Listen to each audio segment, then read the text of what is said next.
And we are off. Alright. Looks like the majority of everyone is going to start over in Link's house. The Demolisher picking up a One small sanctuary. key. Yep. And you know what? That's actually a really nice spot to have that small key. Makes traversing the escape sequence a whole heck of a lot easier.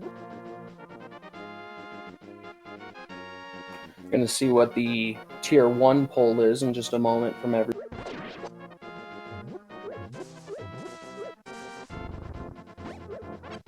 Not super great, but it's convenient. And as far as the dungeons go, we've got our 5-6 over on Desert and Hera, and a normal crystal over on Eastern. 3 Light World dungeons being crystals. That's going to be interesting. Yeah, always nice to see the crystals in the light world. Those are typically dungeons that, at least in my opinion, are a little bit quicker. So makes you feel like you can finish the seed a little bit faster. And good news for the 3 of our runners here, finding a bottle off of Uncle. This means that they can go ahead and finish the Kakariko trip in one go. Yeah, that's a bit unfortunate for Demolisher if he doesn't find a bottle in Kakariko, because that'll be an extra trip to see what that sick kid has. And I do believe when the Demolisher checked the Lumberjack, that was just a heart piece, so we won't be seeing Aga unless someone really wants to visit him, or if it's required for Dark World access. Yeah, hopefully not required for Dark World access, but Seed sometimes likes to throw that out. It's one of those things where you kind of hope it doesn't, and then everything's looking good, you don't have to worry about it, and then, oh look, I don't have a glove, or a hammer. Yeah, especially when the Seed gives you everything to complete 1 or 2 or even maybe 3 of the dungeons early, and you can do all the Light World dungeons, and then you realize after all of that progress, you still have to go and do. At least that gets out of the most of the dungeons out of the way, because, you know, routing is a good thing, but the name of the game is to finish dungeons, and if you get that done quick, then hey.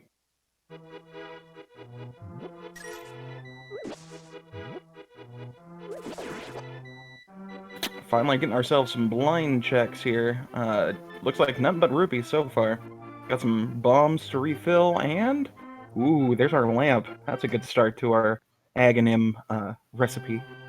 Yeah, lamp early is always a nice kind of sigh of relief. No dark rooms. No dark rooms this time.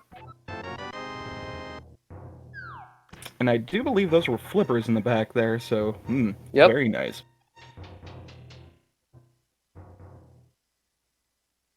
Looks like we're gonna have to... Oops, go. I appreciate that. Looks like we're just gonna have to do the bomb hula hand strats if anyone wants money that way, but let's see if we get anything else here. That's what I was just gonna say. Is that the only downside to early flippers is there's only one really common way to do hula hand, and that's by bombing yourself into the graveyard.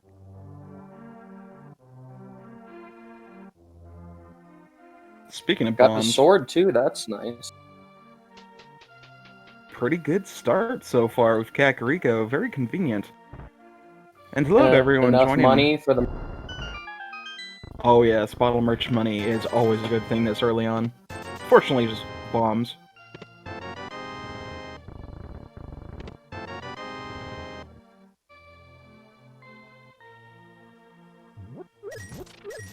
Although with a sword and a lamp, that is really pushing us towards Aga so far. We're just a cape or another sword away.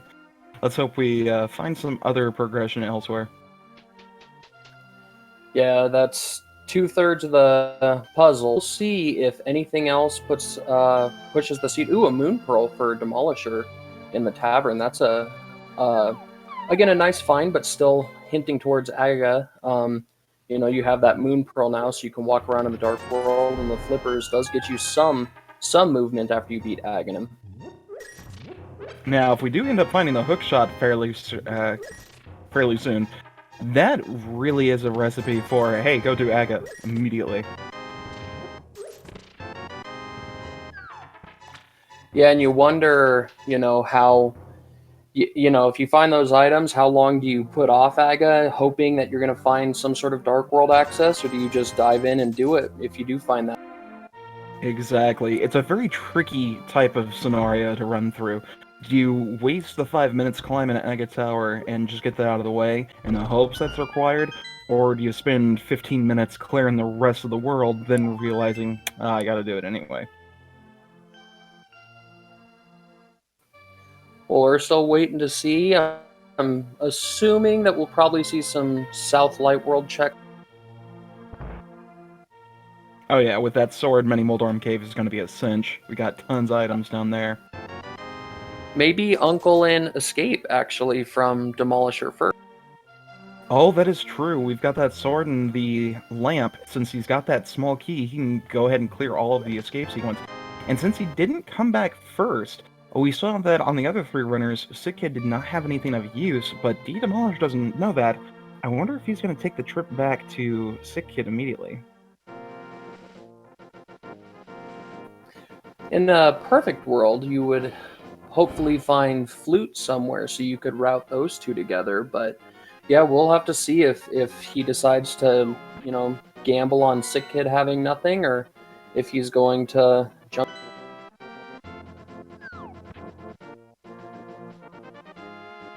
Does look So like we we are have- getting the full escape sequence, though. Yeah, we have Tweak going down to South Light World. The other runners going up into Escape. So we're going to see a bunch of different items here. At least we're getting some divergence. That's good.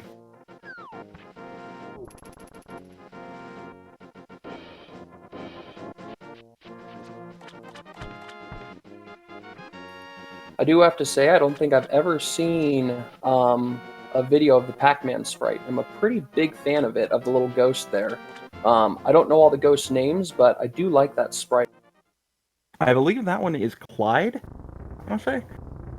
I only know Pinky. That's the ooh, the flute. I didn't notice that when Tweak found. That's a good reason to go back to Kakariko. If Demolisher goes south first, he'll be able to get both the flute and the bottle done at the same time. Very nice indeed.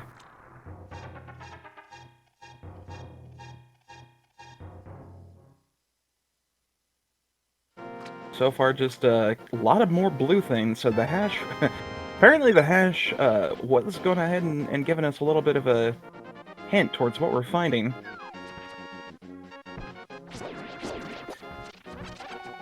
And we're just about to finish up Mini Moldorm Cave, so this will be 5 more items. Now, with the flippers, do you prefer to go and check Zora without the money, or do you think you save and quit and maybe do some other stuff to try to get some money before you go check that area? It's a tough situation, honestly. In this case, since we are still so much money behind, we do all the other water checks except for Zora and Zora Ledge. Or at least I would. Yeah, I may peek at Zora Ledge, but unless it's something really, really enticing, I think you definitely want to try to get some money, which unfortunately Escape could have had money for this, but didn't have very much.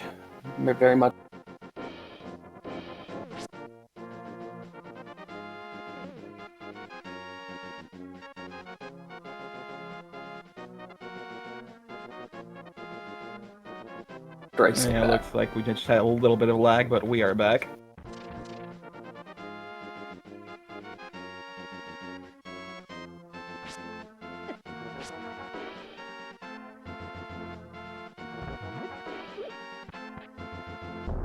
Alright, let's see what we had in our escape sequence so far. Oh, okay, yeah, we did have the money there as a good start. Oof. Oh, that's nice. Ice Rod giving us the other 300. You know, D Demolisher and Simo may be in a much better spot to go check out Zora now. Yeah, doing Escape first to get that extra 300 rupee drop definitely is going to be nice. If they climb up to Ice Rod and see that they have the money for Zora, they can do all of that kind of in one nice visit.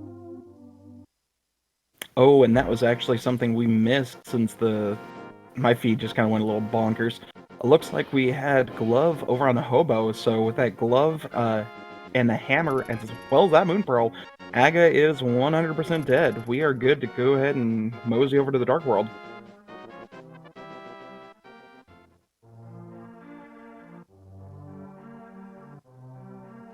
Yeah, both D-Demolisher and Simo are going to be set up in a really nice spot here. As long as they both check out Ice Rod Cave, they're going to have Zora money. There is a chance, I've seen some racers skip Ice Rod Cave, but this early on, it's kind of good to check all of those early locations. So hopefully they both go there and see that they can head right over to Zora. Oh yeah, I mean, at this point, you can full clear all of Sphere Zero, so why not, you know?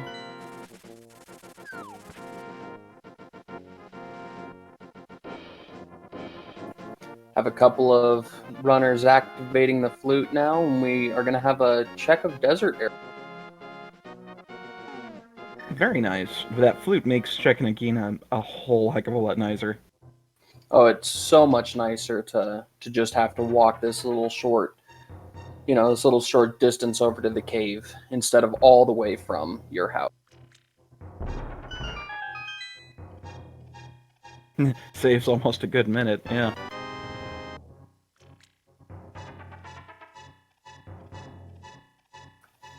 In the early, I'd say Demolisher is having a pretty good start with the Sanctuary open to only have to go back to Sick Kid with the flute and the bottle. He's lucked out kind of on that.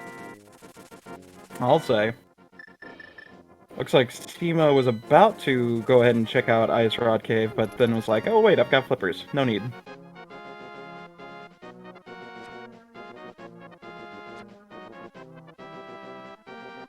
D-Demolisher, on the other hand, did save and quit to Sanctuary. Where is he going? Oh, he's activating that flute right off the bat. Yep. He's gonna grab the flute and probably Sick Kid and head. Oh. Probably head right back to flute to the 8th position to go to Ice Rod. Ooh, and the. Yeah, we had Mirror and 300. Oh my gosh, this is so kind. Quake and Boots in Saha's Closet. Mirror and 300 in Waterfall. And nothing on Zora Ledge, but that makes it super convenient to get to Zora. Well, with all this Dark World access open to the runners with hammer and gloves once they check Hobo as well, you may not go back to that eastern area until you find a bow. So that may be a good check for Signums to have done. Very true, very true.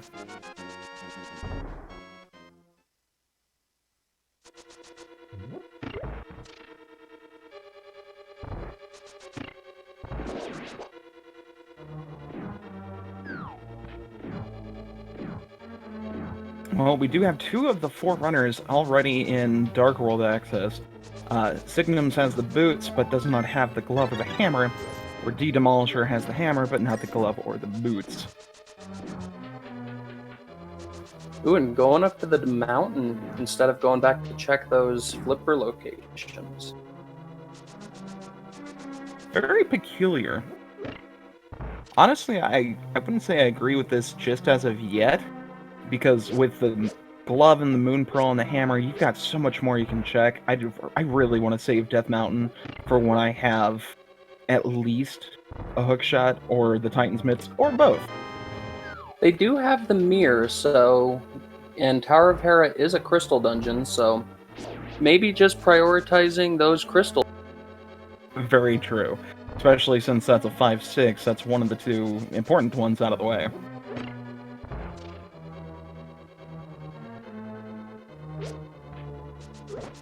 We're going to see Dark Village here, or perhaps Skull Woods a little bit.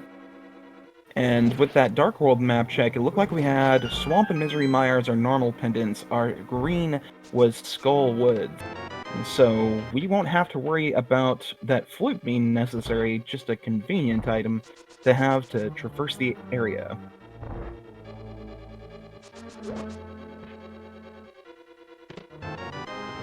And also seems to be a good scenario for anyone that can hover. If we don't end up finding that hookshot until much, much later on, Anyone that's got the boots but doesn't have that hook shot is gonna, well, basically have a much better time.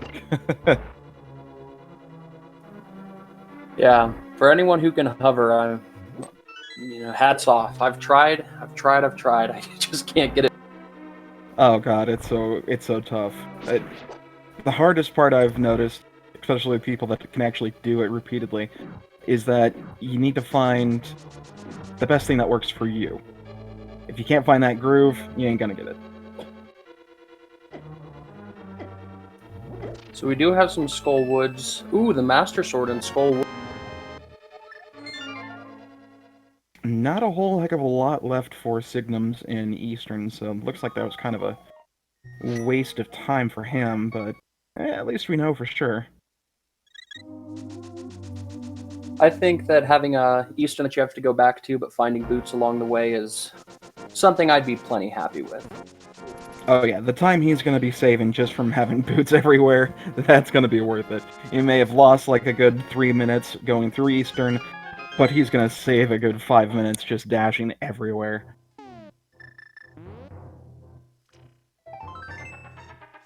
So we're going to get a Bonk Rocks check. I think that was a vanilla hard piece.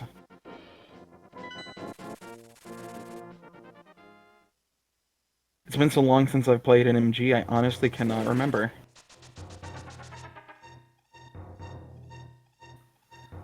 I'm not sure either. I think that sounds right, though. Yeah, there's just so many places that have nothing but hard pieces. Was that just a single arrow on Bumper Ledge? I believe so. I don't think we're gonna have to worry about getting that cape or anything, so no worries there at least.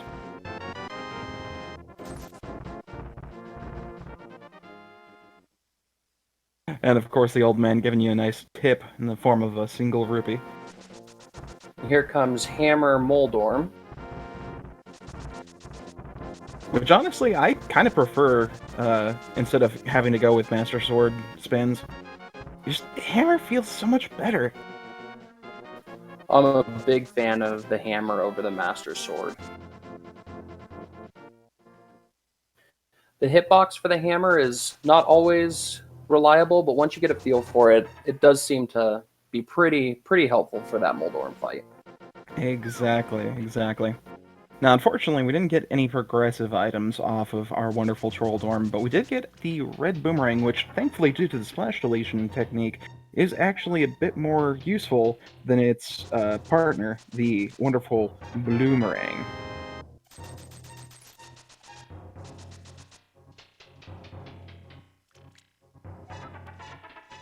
And I completely blanked on what we found from Zora. I don't see anything different It in was 50 rupees, so just another poor ripoff. investment.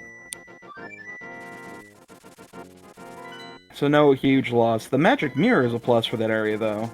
I mean, it just kind of... It is. It's a pain for anyone that likes to go to Catfish first and then mirror back over to check, but yeah. Alright, hey, you win some, you lose some.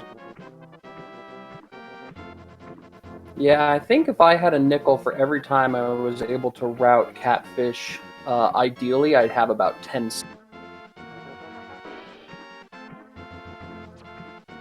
The joys of Rando. It looks like it looks like Signums is about to get his gloves, so they will all have gloves. He is still looking for his hammer. Yeah, I think he's gonna be heading right over to the back of Escape now, since he's got that. Probably gonna get his magic mirror first, though. Meanwhile, Tweak is giving us a look over at Paradox Cave, getting nothing but love from the upper portion. Let's see what we get in the lower portion.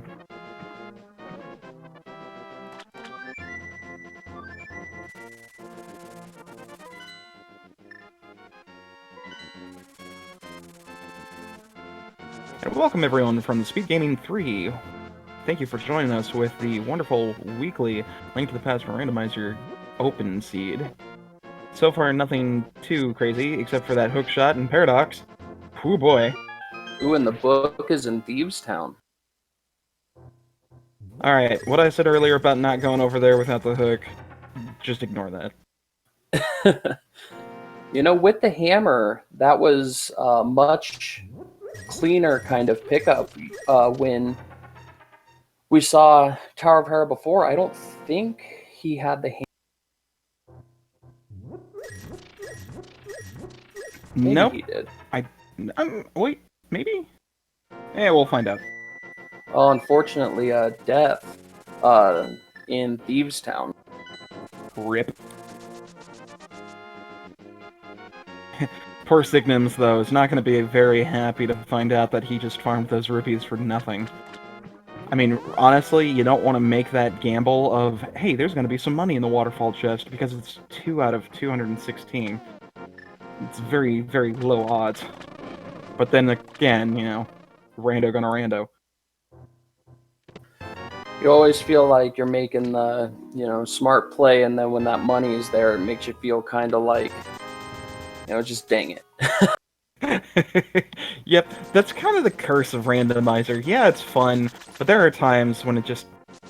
you kind of want to bash your head against a wall.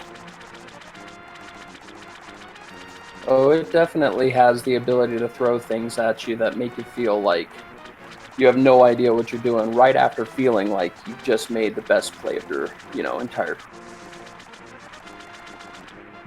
It's like, this was the best idea ever. Oh, wait. So it looks like for the most part, the runners are just cleaning up areas that we've seen. We're going to see the back of Thieves Town and Blind. So those will be some new checks here. Thankfully, that hammer makes it much easier to full clear Thieves Town. I don't believe we'll need to. I wasn't keeping track of the items, but I'm not sure. We'll find out here in a sec. Yeah, that looks like map and compass are all that's left, so just go straight to Blind. Oh yeah, that's the important thing about remembering to count your items. Here comes Signims with that hammer. He's gonna be happy.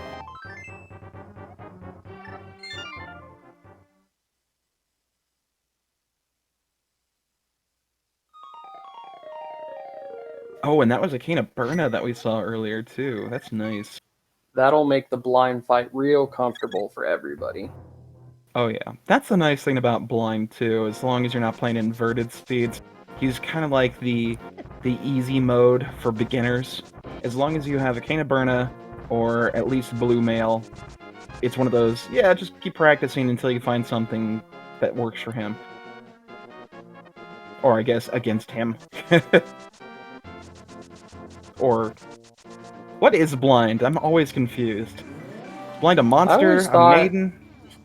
It's like a ghost or something, but I'm not entirely sure. I'm gonna go ahead and refer to Blind's boss form as Patrick Swayze from now on, because it reminds me of that movie. So there's a script when you're fighting Patrick Swayze, where if you set him up, there's the nice thing, you don't want to die when you go ahead and fight him, because if you do, it's going to throw off the whole RNG, but you can actually get the same pattern fighting Patrick each and every time. It's super easy. You just gotta practice.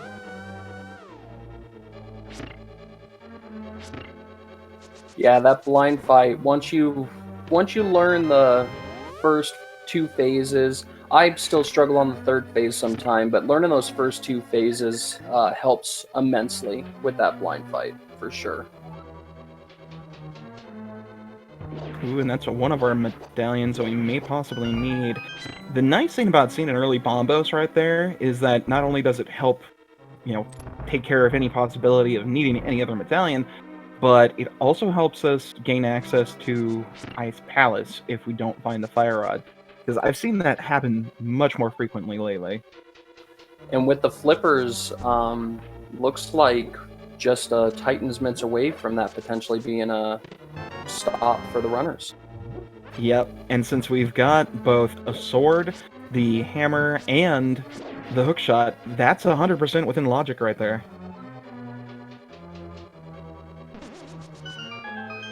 We'll have to see if anybody before Ice Palace is able to find Cane of Samaria to do some fun little trickery there. Oh yes, I absolutely love that move. That's why I always am sad when I have to do Ice Palace or Swamp without that Cane of Samaria. After doing Ice Palace, not knowing that was allowed, or even knowing that Icebreaker was a thing, I was very happy to find out that I could change my routing of Ice Palace. Well, sadly, Simo here just proving us wrong altogether, giving us the Fire Rod off of Stumpy. This lets us go ahead and finish all of Skull Woods now, so anyone that wants that green pendant can get it and turn into Sassy Pants. Yeah, and that's in the back of your mind for sure is, does Green Pendant lead to progression? We are in a weird scenario right now where that could actually work. Now, here's the fun thing. If... Ooh, Bow and Hype Cave. As I was saying before I was so rudely interrupted by the awesome item in Hype Cave, we are a Titan's Mitts and possibly that medallion away from being able to pull Ped. Because we got Mirror in play, we got Hookshot and Hammer, and Flippers. And if Meyer is Bombo's requirement, yeah, we can pull Ped. We would have to find Samaria for Meyer. Oh, that's true, yeah. And that, yeah, there could also be some progression there. Now, sadly, we're down to literally just an Ice Rod and whatever medallion it's needing to open up Turtle Rock for that to be necessary. But this is rando. I mean, we could very possibly see something that mean on Pedestal. Just be like, oh, hey, it's Quake to open up Turtle Rock. You want that? Go collect every pendant. Or even the Ice Rod. Both of those are complete possibilities. Now, the one thing I absolutely love to watch, hate to play because that's just evil, but I love it when you have something like, say, Misery Mire is Ether required to open, but Bombos is for Turtle Rock. Ice Rod is on Pedestal, but then the medallion to open up Misery Mire is on Laser Bridge. So it forces you to go all the way through. Oh, it's evil. Oh, any time there can be a requirement or a required double dip of Turtle Rock with going all the way to Laser Bridge. And it's something as your checks start to dwindle down near the end that is always in the back of your mind, and kind of not looking forward to it until you find that last item. Right. That's why I gotta give props to any of these brave souls that are willing to go ahead and restream for our enjoyment. So if you guys are enjoying what you see, please feel free to go ahead and give these wonderful runners a follow. Again, we've got Signums, Simo, Tweak, and D Demolisher 1.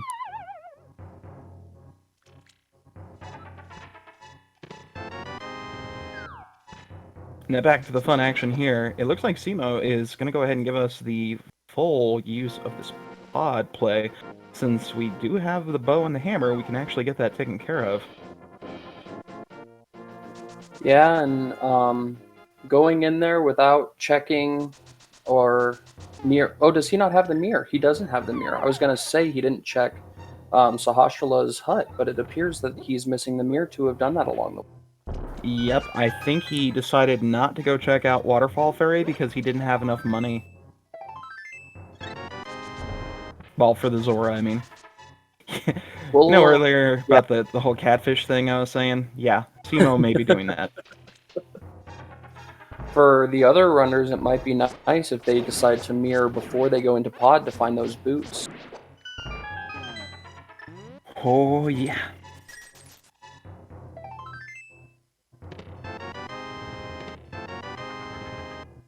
There goes Signums with that wonderful hook shot.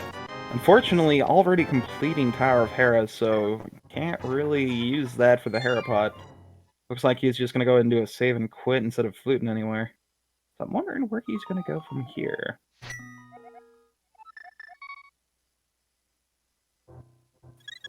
Also, probably weighing on the minds is Pendant Swamp. I believe that with the mirror, hammer, and hook shot, that's a place where items could be.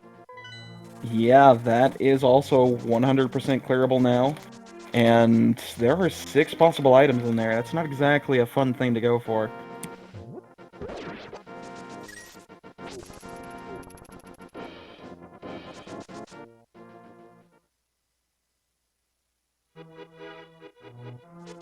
And since someone was bringing it up in chat there, yes, there is actually a difference within these sprites, as you can see.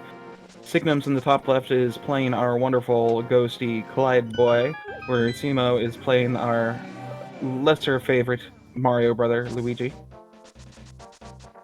Tweak, I believe, is playing the normal Link, and we've got the Plague Knight over on Demolisher's side.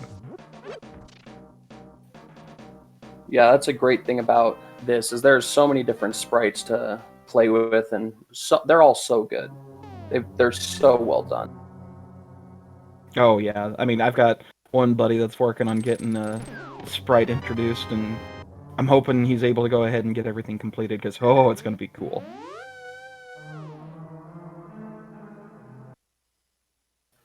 So it looks like Simo is finishing up the back area of Pod.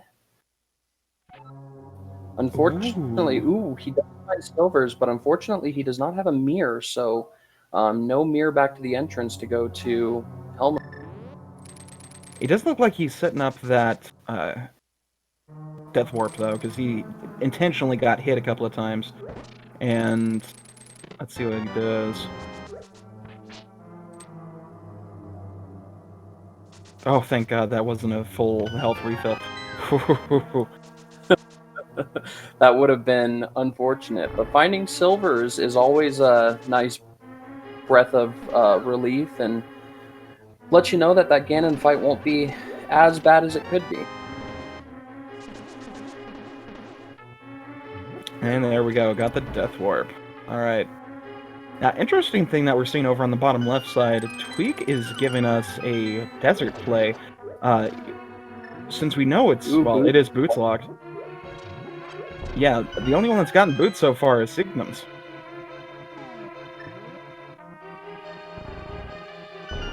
So good play on him for being able to check out Sassy Pants' closet.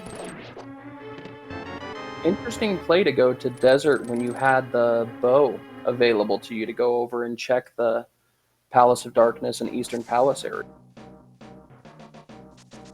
Which I think is what he's going to go for now. And I think he's going to be a little upset when he mirrors to Sassy Pants' closet and finds those boots. Like, oh, you needed those? Well, here you go. Although it is nice knowing that you do need them and then finding them right afterward. Very true. It's like having the key underneath the mat. Perfect.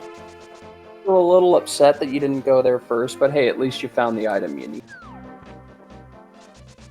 Exactly. Nothing like last locationing. And Tweak proving me wrong once again. Completely. Oh, wait. Is he going to turn in Kiki first, or...?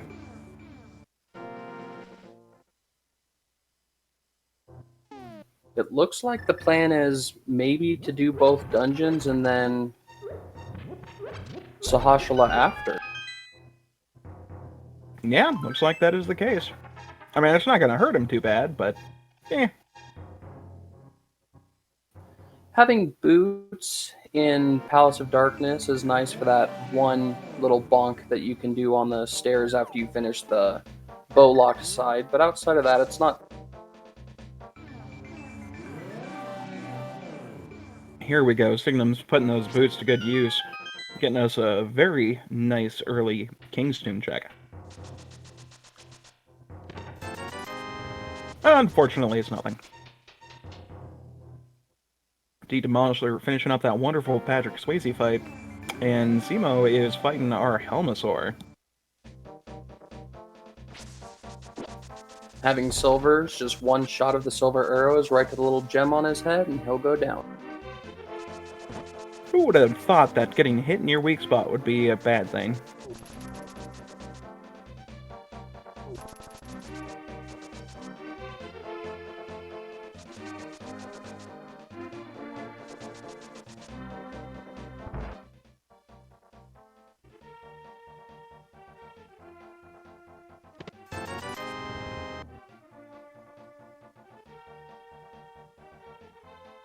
Poor Simo, since he didn't have the mirror, he's not going to be able to go ahead and check out Eastern just yet.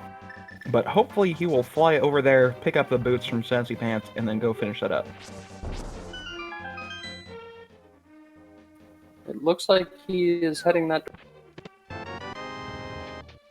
That's good. Now he just needs to hopefully find enough money to push him towards the Zora area.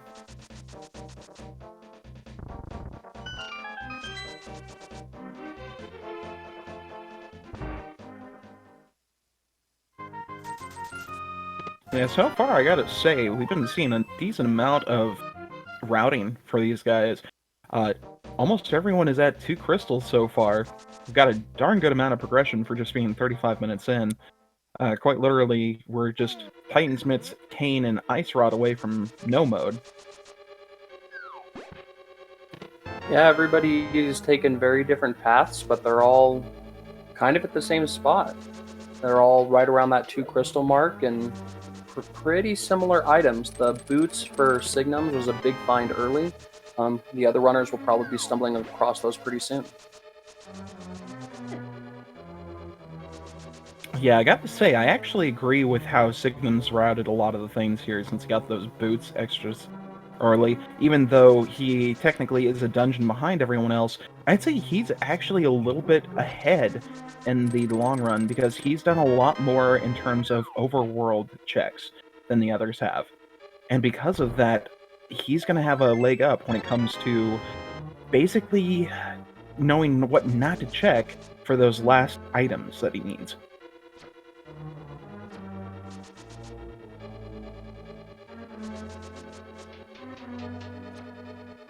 Meanwhile, looks like Tweak is on his way back to the backside of the Armas fight. D-Demolisher picking up that bow, so probably going to get a Pod Eastern double play here in just a moment, since he's also got the mirror. Oh, no. Yeah, it was. He might be heading to check the pedestal, or not the pedestal. The Bombo's tablet. Yeah, the tablet. Dang, I was getting all excited for a swamp play. Yeah, it looks like he's just heading over to Bombo's tablet. It's a good check to get out of the way. I mean, you're here, you've got the book, you can actually clear it. Why not, right? Unfortunately, I think what'll happen is he's going to go and check Desert after this, since it's right here, and find that he needs the boot. And almost got a quick kill on Tweak's side with those Armos Knights. He had a great setup. It was just the last arrow did not hit quickly enough. But still a really nice fight for him.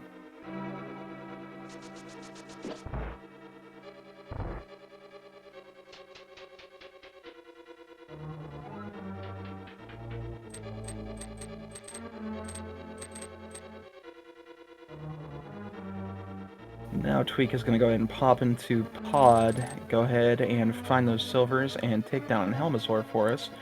Where Simo is essentially doing the reverse, popping back to take care of those Armos Knights. Now since he did Pod first and got those silvers out of the way, this is going to make the Armos fight a whole heck of a lot quicker. Instead of the 3 arrows each, it's 1 per knight and it's boom boom boom. Yeah, silvers for Eastern Palace is always a nice little present to have.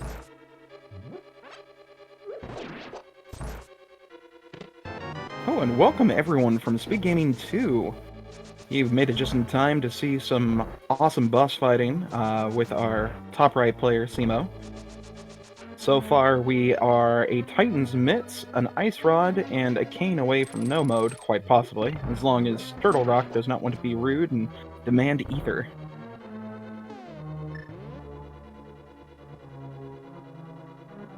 Yeah, the question is now where to go next for some sort of progression. It's starting to look a little bit like one of the pendant dungeons might have something of use. Yep. Now here's the fun thing. Simo hasn't gone over to finish Tower of Hera just yet, but because he has the boots, he can go ahead and do a full clear on Desert. So we're going to see 2 new items from him, where Signums still has a ton of stuff to do. He can finish up Pod, he can go back and or he can go over and finish Pod in Eastern. He can go ahead and hopefully get his Fire Rod from Stumpy. There's a lot of stuff that he can do.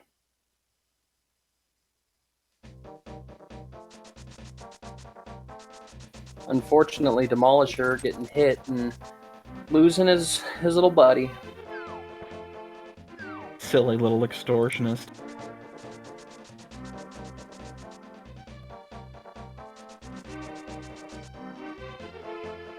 There he goes. Alright. Simo being happy to find out that the boots were required, and he got them.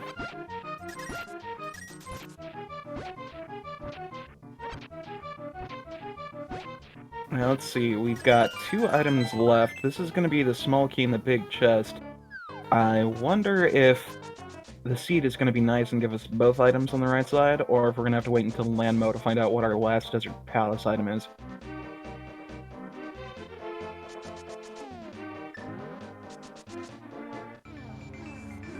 Silly Kiki, money is for people! He is greedy, I will say that. Not as greedy as Zora, but he takes a good amount of rupees. You know, it's one of those that, ooh, Titan's mitts in Desert Palace, but it's one of those things that sometimes you overlook and you don't have enough money to even get into Palace of Darkness. Right. Yeah, it's actually a really nice find for Simo there. This kind of does open up a lot more for what he can do. I mean, he can check out the Mire area, he can go ahead and complete Ice Palace, assuming he knows is comfortable with the bomb and jump. Oh, and I think we just got a hammer jump over on Tweak's side. That was beautiful. I didn't even notice it. That was so flawless. I gotta say, I gotta give props to people that are able to go ahead and consecutively pull off these glitches. Because it took me forever to figure out how to get those done correctly. Oh yeah, there's a lot of time and practice that goes into all of these tricks that all the runners do, so props to them for taking the time to... As one of our wonderful trackers pointed out, even though Tweak was being awesome and giving us a hammer jump, he didn't have the big key yet, so it's kind of fruitless. And while we're talking about that, I'll go ahead and give a quick shout out to our 2 wonderful trackers, Star14681 and Saphir. I'm probably butchering that, but these 2 are pressing the buttons behind the scenes and doing all the hard work, so give them a click on their names, give them a follow, or just a round of applause, whichever you would prefer, because they definitely deserve it.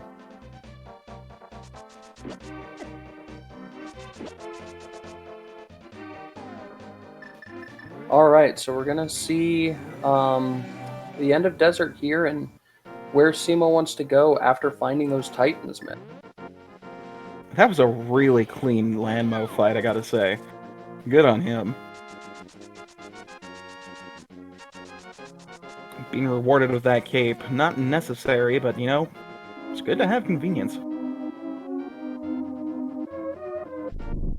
Yeah, unfortunately with the blue cane and green or blue mail already, Kate probably won't see use, but it's a nice item to find, maybe if they have to do tile room or something like that. Very true, very true. And thankfully for Tweak, as we were mentioning earlier with Simo's case, he found that heart piece in the big chest. Simo didn't get a heart refill, but Tweak did. Thankfully, Tweak had the mirror.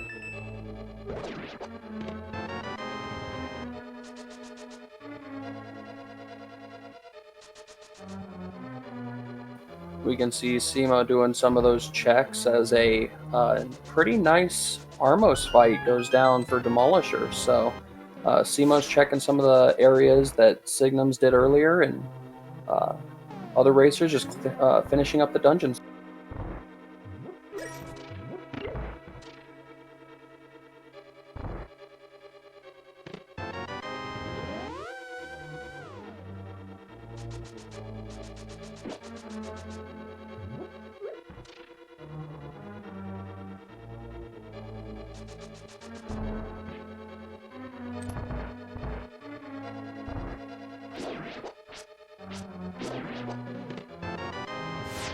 And Signum's picking up those Titan Smiths as well. This is going to be very intriguing where we end up having everyone go. Sema still hasn't gone up the mountain, but with the hookshot in Paradox Cave, he'll be able to go ahead and check out Super Bunny Cave and do all of hookshot at the same time. Yeah, very fortunate that he chose to do, or I'm assuming probably wait for hookshot to head up to Death Mountain, but kind of don't have a choice at this point anymore, and he's going to find that hookshot over in Paradox.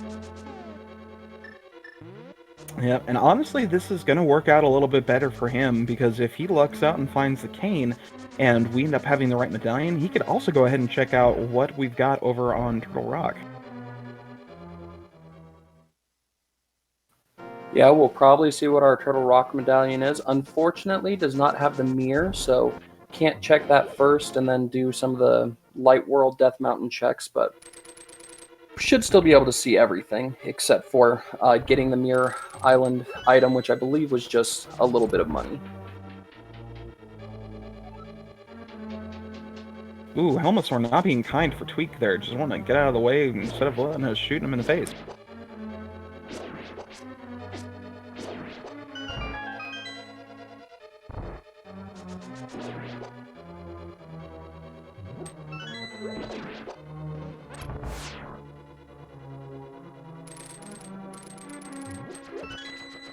And thankfully, Spec Rock is nothing today, so we don't have to worry about going inside or on top of.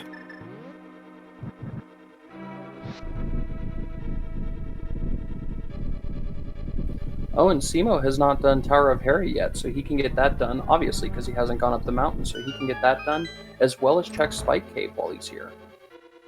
Oh, very nice. With both invincibility items, that's not going to be a problem. Half Magic definitely makes that easy.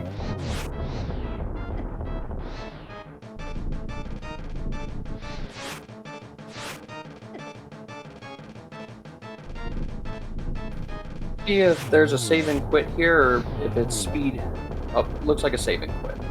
You can use the hookshot in the boots to give yourself kind of super speed on those little stairs and run your way back out of that cave, but I forgot that Simo does not have the mirror yet, so it wouldn't have benefited him anyway.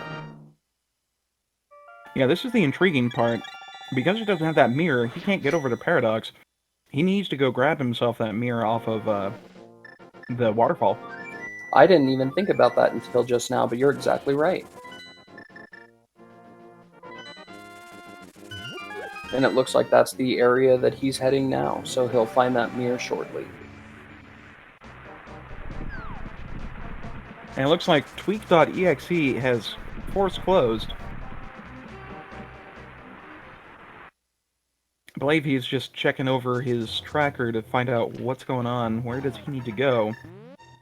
Because he's kind of at a loss.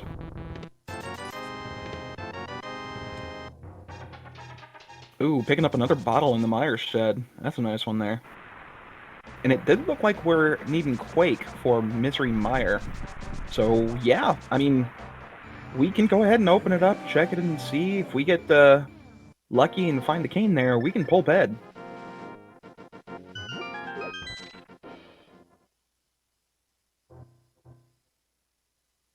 Checkerboard Cave, just a piece of heart, so won't be getting that. And we do have a dive into Ice Palace. Ah, yes, So, my favorite. Simo did not go up and check for the mirror, opting instead to do Ice Palace, clearing dungeons before checking too many more overworld checks. I'm sure once he's done here, he will head up that way, as he doesn't have very many checks left, but gonna see Ice Palace done first. Now, thankfully, that half magic is going to make things a heck of a lot simpler, but Master Sword Ice Palace is never a fun thing.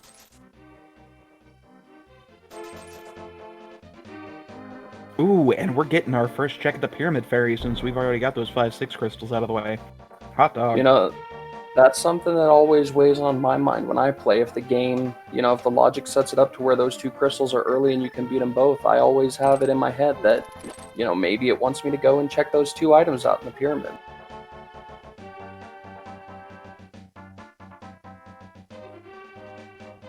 looks like we also will have a catfish check by Tweak.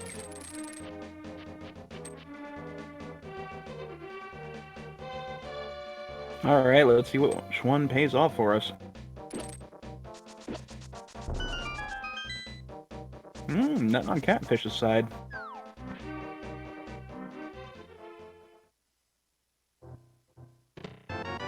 Ooh, that's our 4th bottle in the game. Let's see what we get in the other chest here.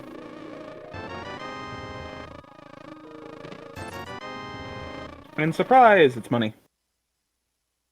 So, unfortunately, neither of those checks necessary, but they're out of the way now.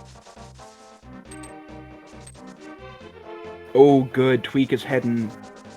Okay, he's gonna go ahead... Oh, wait, are we getting a pet check? Yes, we are! Yes! This could be really big if it's something that they need. Ice Rod, Ice Rod, Ice Rod! As we have a bomb jump being set up by Simo for the Ice Palace and bomb jump. Oh, just triple booms.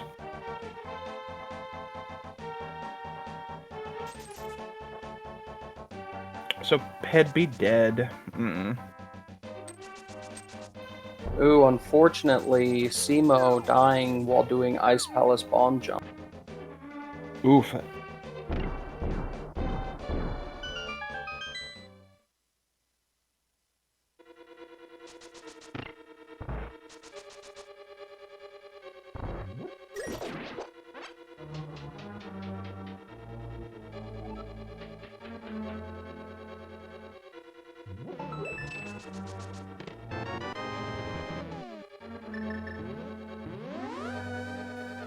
And has Tweak not done the basement of Escape yet?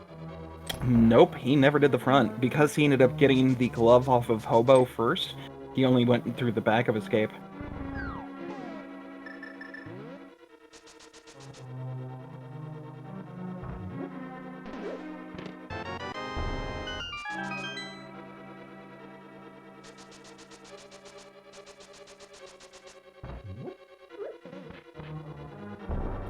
And this is kind of the moment. All the runners kind of in the same boat where none of them really want to dive into a medallion dungeon until they absolutely have to. So they're going to do the overworld checks that are available to them.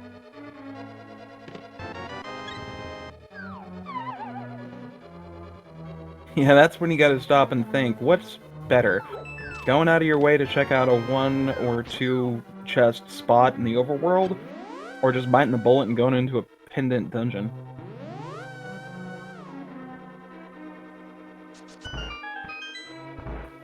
Yeah, with what's been given, both Swamp Palace and Skull Woods are available. That's 6 items in Swamp and 3 in Skull because of the green pendant. So 9 potential items that progression could be hidden within between those 2 pendant dungeons. Yeah, I was kind of surprised that we didn't see Tweak actually go into Skull Woods to finish that off.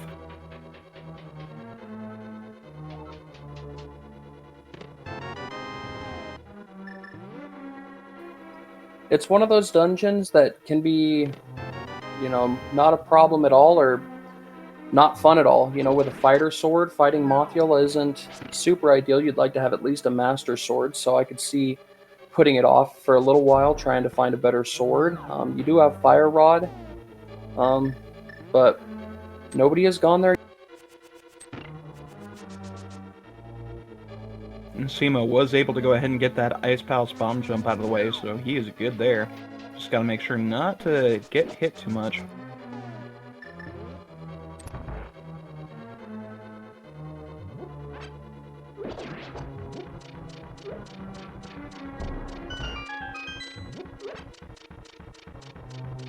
Oof, Pingator's not being nice with any drops today.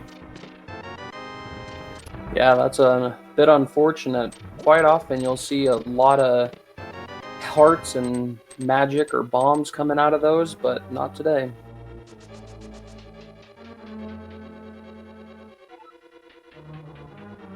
Ooh, I think we are getting our Skull Woods check from Tweak here.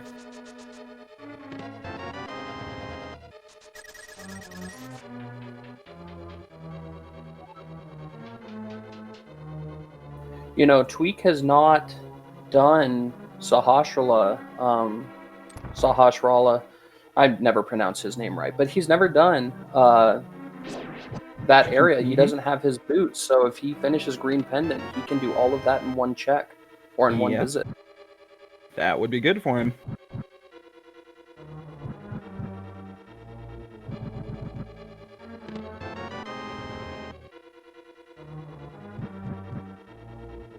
I gotta say, the layout that we've had so far with the items has been pretty tame, but at the same time kind of mean. Because it required you to pop over to Saw's closet to pick up those boots, but then go over to Pod to get that book. Because with Titans in Desert, there's no other way to get in except for that book.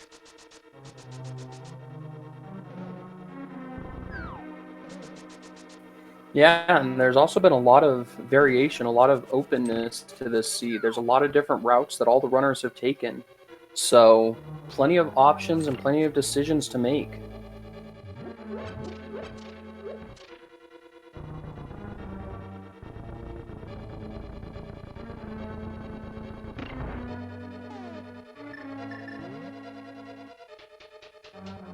Alright, looks like Simo is heading over. See what he does from here. Oh, he does not have the hook shot. So Yep. he would have to palm that open to grab the big key. Or big... Yeah, he's already done that one, thankfully. I think what he's doing now is just avoiding the really annoying bomb jump. Since he has that small key, he can just go ahead and open up that door.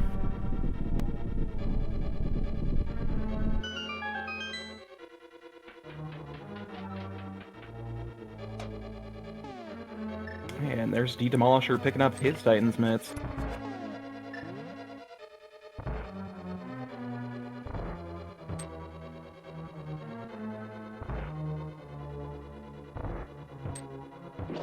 Ho ho ho!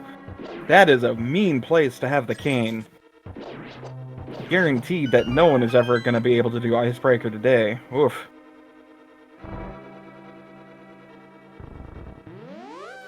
Yeah, that's a big find for him because without the hook shot up on Death Mountain, you know, that side of the dungeon of Ice Palace is a little more tricky to get to. So good job to go back and grab that before finishing the dungeon.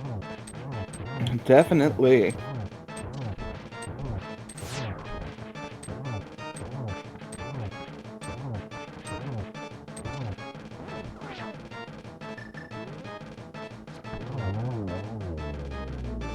Now we've got Simo heading down to fight Cold Stare, 3 hearts and blue mail. It's going to be a tricky one for him, but Signums takes down our Dino Kitty, picks up the 4th crystal, and this is going to be the fun part. Signums has Titan's mitts.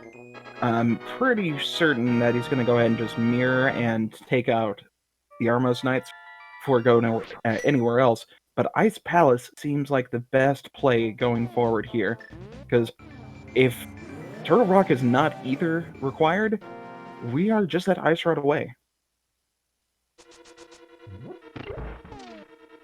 Yeah, and going back to what you were saying earlier with Signum's routing is that he, you know, was behind in dungeons before, but with all of the checks that he's already done, he's in pretty good spot to just go from here straight over to Ice Palace.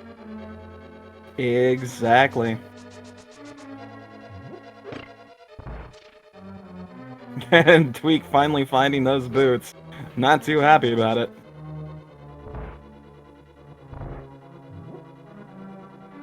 But at least he's going to go ahead and play catch-up. I don't think that he actually finished the Mothula fight, so we're not going to see a Green Pennant turn-in just yet. But seeing as how we still have a lot more to go in terms of what dungeons are available for us, that Ice Rod really could be anywhere at this point.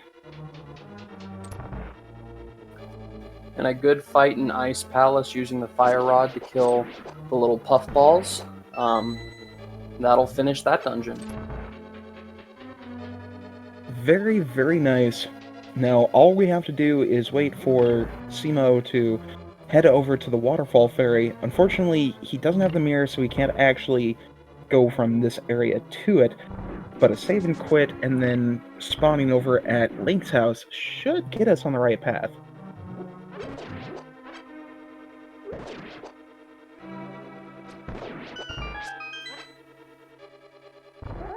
Nope, he is deciding to... Oh, no, he's got his flute out. Yeah, going to Mountain Cave just to get, I guess... Well, he had full hearts. I guess that's just one of the fastest places to exit so that you can flute. Yep, and there we go. Okay, he is heading over to the waterfall area. He's going to grab that magic mirror and be back over to the mountain lickety-split. Meanwhile, Signums is taking down their 5th boss as well, so tied up with Simo here, but does have a bit of a demanding lead just because of that hookshot knowledge. Now, if Signums goes straight to 8, then he is going to be set on a really great path. And he does. Alright, we've got ourselves a nice Palace play. Yeah, because Signums has to do Ice Palace, where Simo still has to do all of the mountains, so pretty close between those two, and comes down to who can execute their area better. Yes, indeed. It looks like we got ourselves a Smith chain sequence here for D-Demolisher, though. Gonna check out Hammer Pegs first, and then turn in Jeremiah, our wonderful little bullfrog. See if we can get something good out of this chain of events.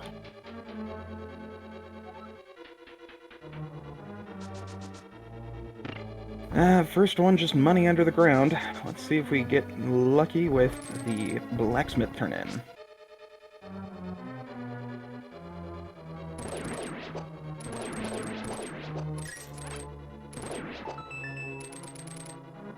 And survey says...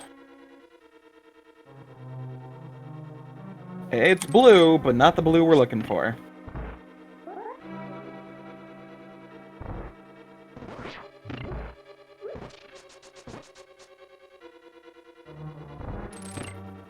Tweak missing a couple of those fire rod shots, but one of the 3 land molas is down, so 2 to go.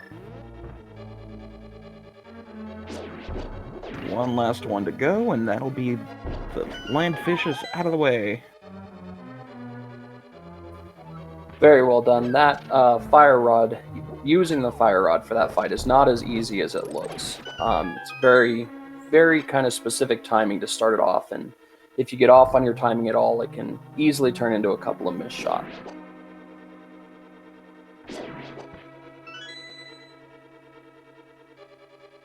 And it looks like we did get a check over on the Ether tablet. It was just some couch cash, so we are not going to have to worry about checking out that for the Ice Rod for the other players.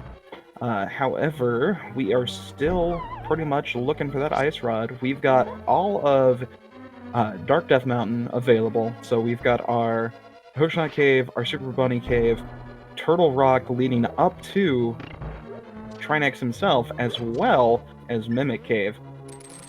If Rando is kind to us today, we will have our Ice Rod somewhere along this path. Otherwise, these guys are going to be having a dog of a time trying to find it. You get put into the not-so-fun spot of, do you just dive Turtle Rock now and hope it's in there, or do you start to check, pendants that aren't needed for Ganon but might have the Ice Rod? D-Demolisher also giving us a cool little trick there with the Big Bomb Dash. Basically, if you hookshot and then dash immediately after, it does not start the countdown.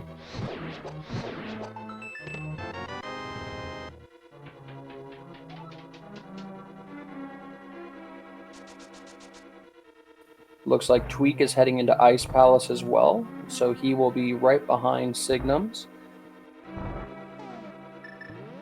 Very nice. Ooh, D-Demolisher gonna go ahead and skip Ice Palace from now. I think we're gonna get ourselves a very quick Super Bunny Cave and Hookshot Cave check. Oof, and Trolldorm living up to his name. Trolldorm doing Moldorm things. Yep.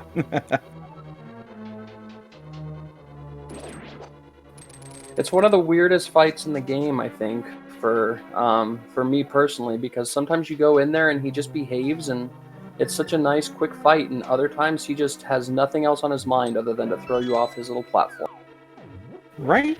I'd like to blame it on RNG, but nah, the seed just really wants to mess with you.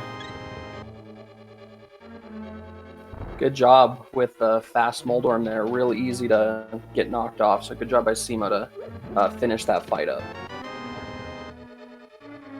Both top runners getting something red simultaneously. Simo picking up the red boomerang and Signum's picking up the red cane. So he is also down to just one item away, as we see that Bombos is what was required for Turtle Rock. So we've got ourselves a very fun little race here. Who's going to find that ice rod first?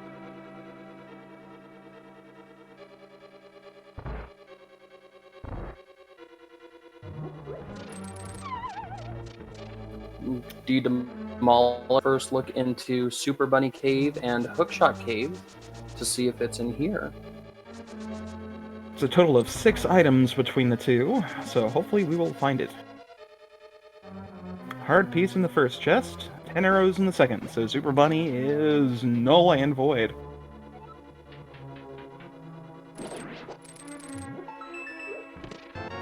Ooh, unfortunately, by Tweak, hookshotting onto the block in the middle of the room instead of the skull across means he has to do the bomb jump again. Well, looks like he got it perfectly, though, so no worries there. Yeah, beautiful setup. Meanwhile, that hookshot cave is not looking too kind, other than that tempered sword. Tempered is nice. Ooh, okay, so that's red cave. We get ourselves our next progressive armor, next progressive sword, and 40 bucks. Unfortunately, though, no ice rod, so it's starting to look like there might have to be some decisions made about which dungeons to dive into to look for. Yep, we are down to our Green Pendant turn-in, our Swamp Palace check, our Misery Mire check, or somewhere in the ever-illustrious Turtle Rock. And we do have Fire Rod, which means you can get to the back area of Turtle Rock, for sure.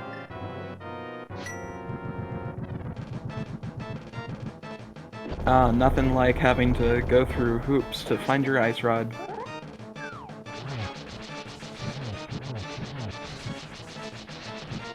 It would be nice if we just got this string of fetch quests, like Laser Bridge gave us our powder, which then gives us our mushroom, which then gives us our ice rod. Well, that's just evil, so I definitely want it to happen.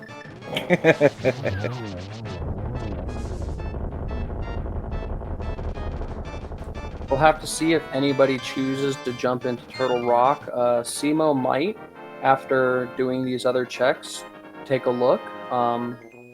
It's all just kind of a, little bit of a gamble here of which dungeon will have that ice rod to get through Turtle Rock. Yep, D-Demolisher gonna go ahead and grab his Cane of Samaria up here. So let's see who's gonna take the plunge first. Dignum's now sitting at 6 dungeons completed. Realistically, the only things that we have yet to see are up to Signum's here.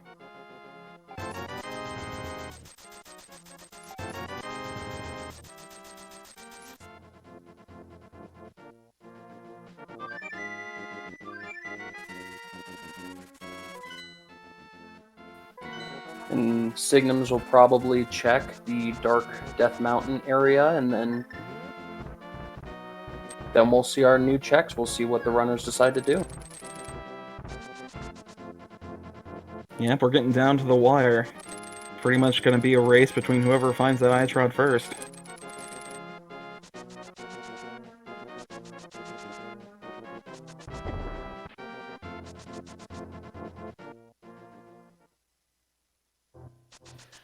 It is a little bit of a nice bit of comfort to know that all of the runners will have at least Master Sword and Red Mail going into Ganon because of that Sword and Hookshot Cave. Probably everyone will at least check that one.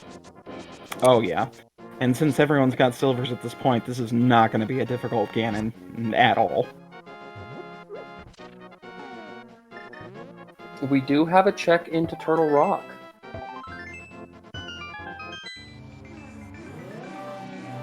Alright, we got 5 possible items here.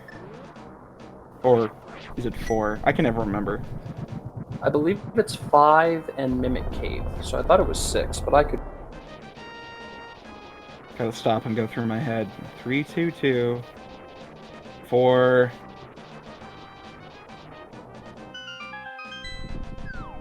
6, 2. No, wait, 5, 6, 2. Oh, never mind. I'll just think of it later. It's somewhere in the range of 4 to 6.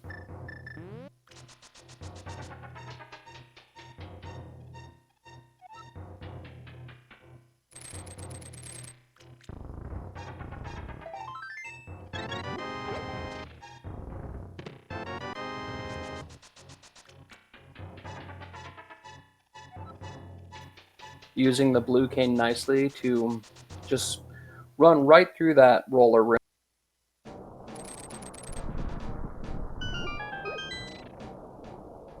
And it does look like Simo is going to dive further into Turtle Rock, so he is going to gamble that there is the ice rod somewhere deeper inside this dungeon.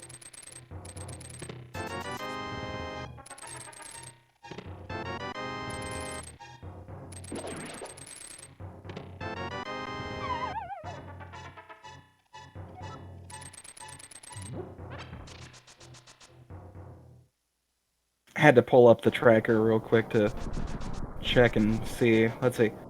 3 in Eastern, 2 in Desert, 2 in Hera, 5 in Pod, 6 in Swamp, 2 in Mire,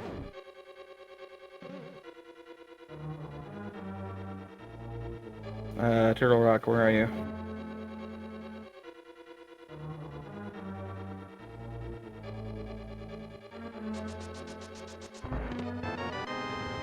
Ah, there we go. Yeah, it is 5.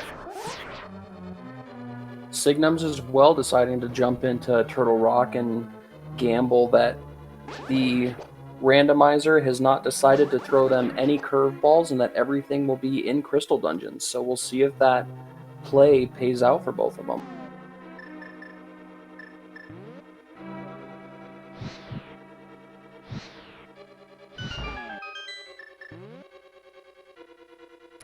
I do like that Signums and Simo are really close to each other at this point.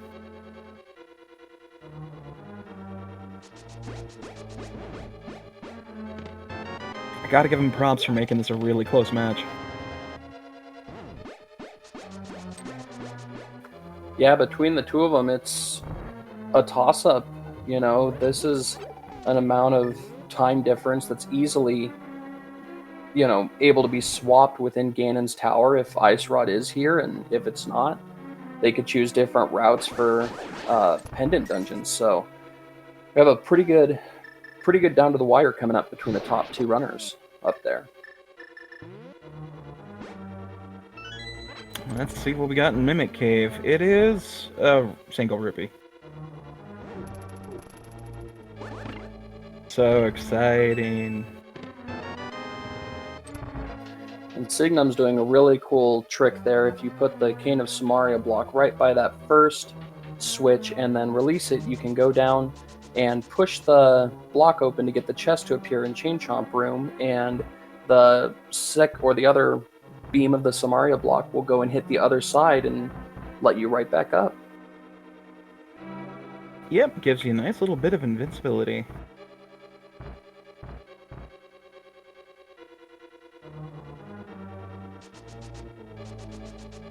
There be Tweak's Master Sword.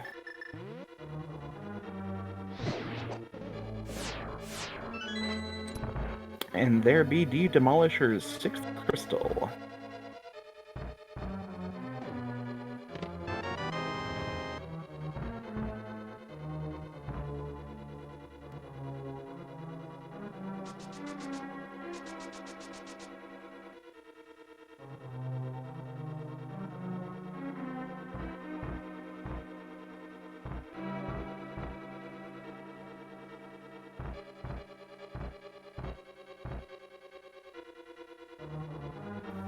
And it looks like the Demolisher, after already doing one Death Mountain climb to check that Hookshot Cave area, he is going to go over to Swamp Palace and check that first.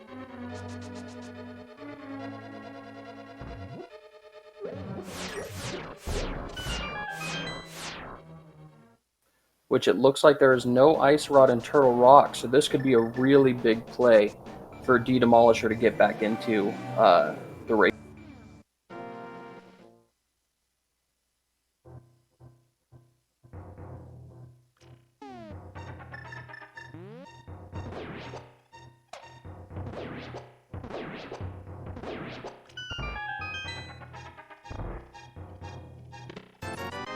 Looks like Steamo opting to choose Meyer first.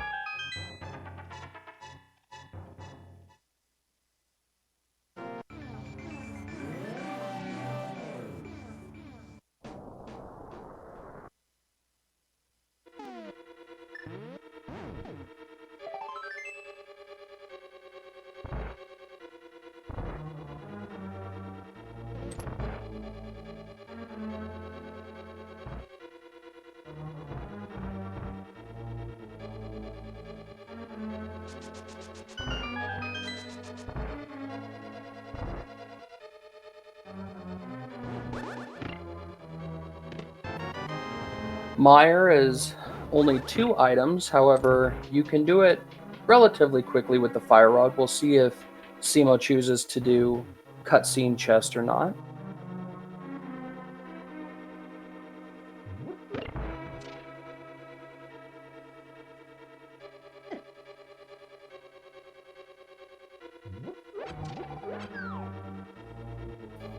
As Signums finishes up the back of Turtle Rock, and we'll realize that there is no Ice Rod on Laser Bridge.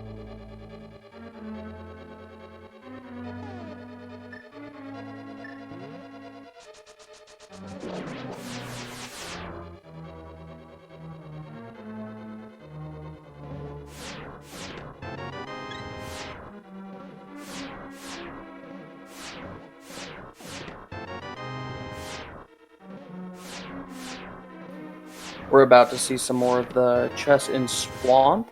Again, we're looking, pretty much all of the runners are looking just for that Ice Rod to get the ability to defeat Trinex, and that will put them in go mode. So they are all in the same boat.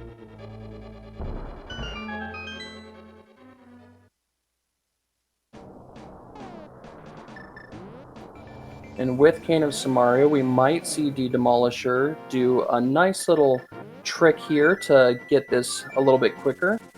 You'll see the bomb exploding as he walks through the doorway. So the switch was not hit when he walked through the doorway. But once he goes through the transition here after jumping down into the water, he will activate that switch, and it will basically do everything you had to do by running in and out of the room multiple times, all in one quick motion.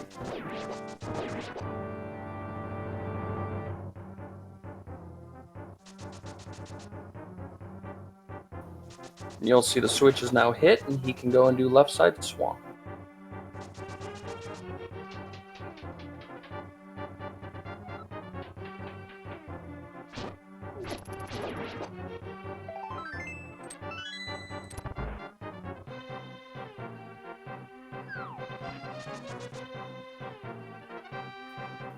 And Signum's filling his, or finishing up his last areas, doing escape really quick before heading to any dungeons, as Tweak checks out Mimic Cave as he goes through Turtle Rock, and will also be disappointed like everyone else has been through that dungeon.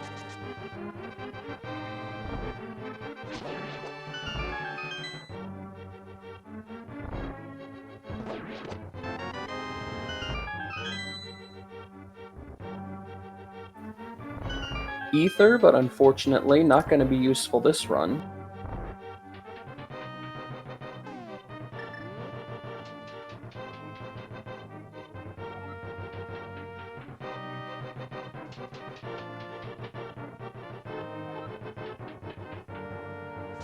And unfortunately, the big key for Swamp Palace in the back of Swamp Palace, so If you want to check that big chest, you're going to have to backtrack or come back into the dungeon once you've completed it.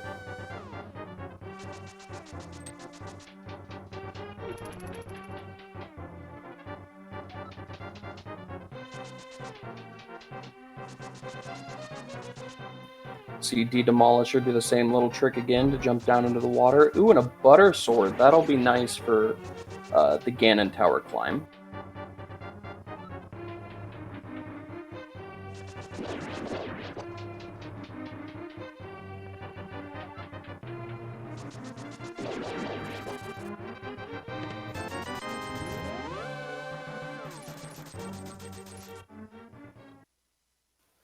If the Ice Rod is not in Swamp Palace or in Misery Mire, it is going to have to be in Skull Woods, I believe. That is the pendant dungeon that we have not seen the boss of yet, nor have we seen Green Pendant turn.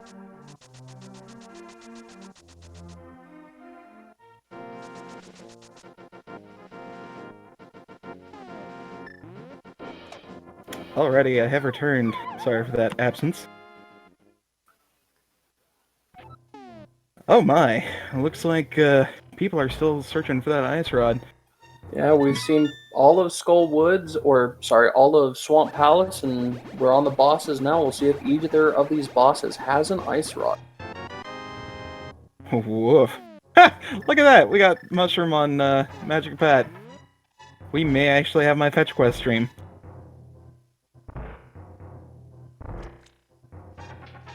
We do also have the big key for Swamp on the boss, so de-demolisher would have to dive back into the dungeon. I haven't been keeping track if map and compass are still in there. Judging from the fact that he's heading back in there, it's safe to assume that there is an item.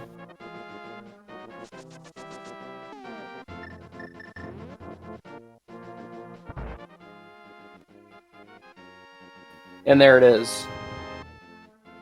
Oh my god, I was right. Holy cow.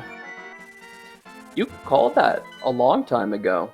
But yeah, I did. So the last overworld check, basically, of magic powder for Bat into Mushroom turns out to be the right play.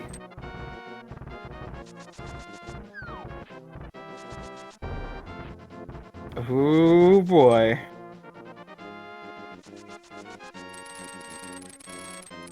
I'm gonna have to tease the runners here during the interview and just be like, you know, I'm sorry for cursing you all. It makes for good viewing, though, because that's the spot I think every runner dreads, you know, those fetch quest chains, and when it happens, it's a little bit special. Ooh, and Signum's kept his portal for Turtle Rock, so he can go right up to the boss. Oh my, that is excellent for him. That was a great play. Oh, wait, no, he's got red mail. Signum's, he didn't get his tempered out of Skull Woods, did he? I don't believe so. I don't think Signum's ever went into Skull Woods. Very nice. And we know that Butter Sword is in Swamp, so he will be doing Ganon with the Master Sword.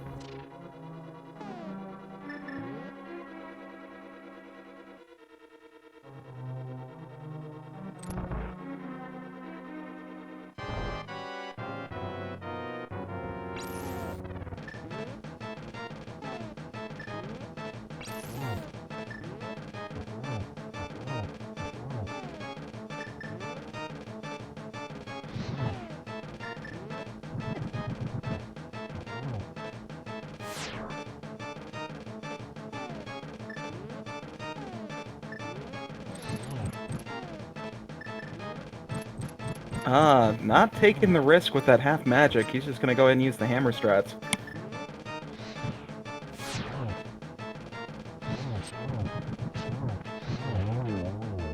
There we go. Okay, so that's one down.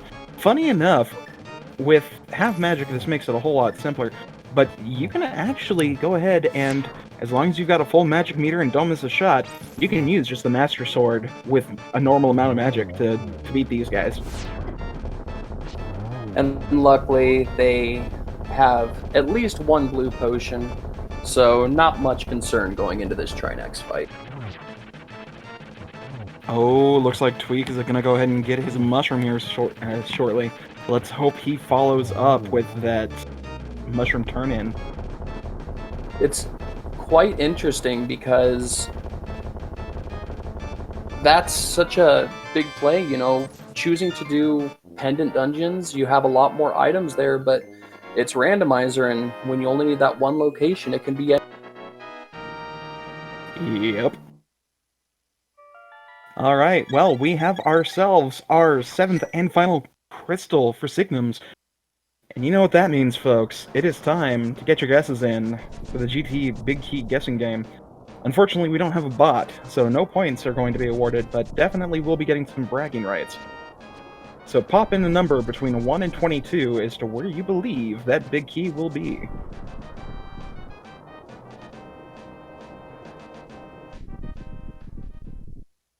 Which number do you normally go with? I'm a big fan of lucky number 13. That's a pretty common one, I feel, for me, so we'll do lucky 13. You two are a man of culture, I see. That's the one I always love going with, so let's see if we get lucky today. Ooh, popping over with the Dark Magician strats first. Let's see if he follows through there. Unfortunately, not a big enough key on Bob's torch. Rest in peace, Bob.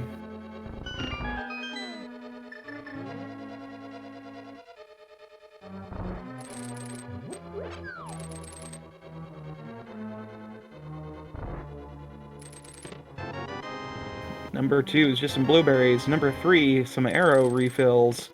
Number 4, another small key. And number 5 is a big red heart.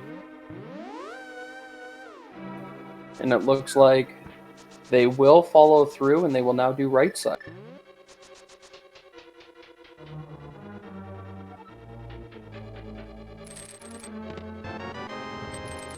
Ooh, alright, number 6 being a small key, number 7 being a small heart.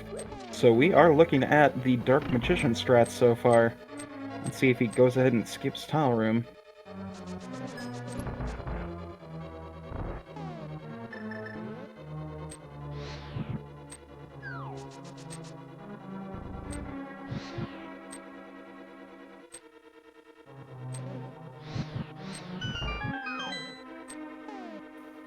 Nicely done on the right side to get...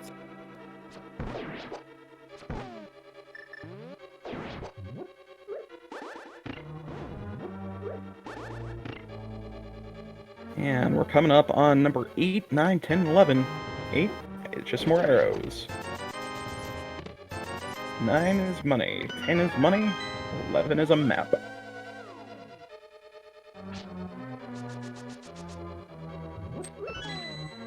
Alright, everyone's favorite Bob chest. Oh, nope, he's gonna go back to the left side. We are not gonna see the full Dark Magician strats. Instead, we're gonna check out the Fire Roller room and then see what's in the Rando room. Aptly named because you will never go in here unless you're playing Randomizer.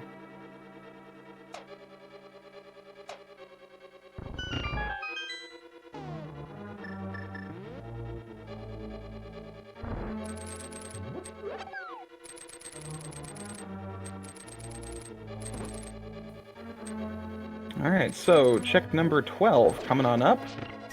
I always want to call it the Fire Bat room, but it's the Fire Roller, or whatever you want to call it. It's a room that I like to get hit in, is what I remember it as. Quite frequently, I will agree with you there. We have ourselves the wonderful Lag Shield. So that is number 12, number 13 being this upcoming room here.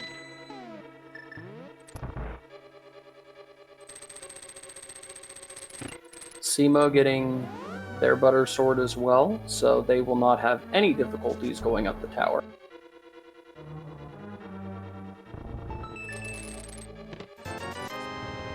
Ooh, 13 just being more money.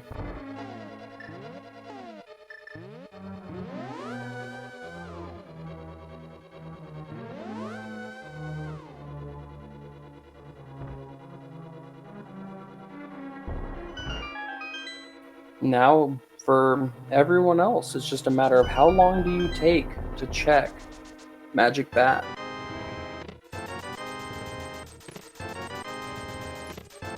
Unfortunately for Tweak, did not turn in the mushroom after doing Magic Bat.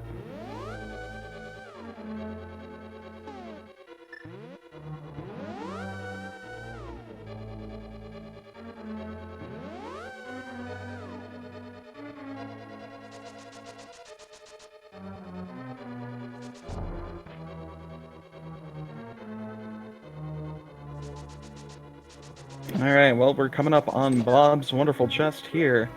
This is going to be number 18.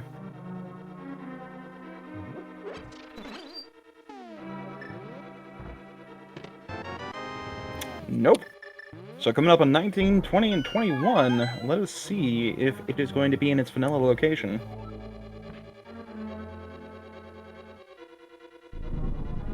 Or they do have that cape. They could use it in Tile Room if they have to.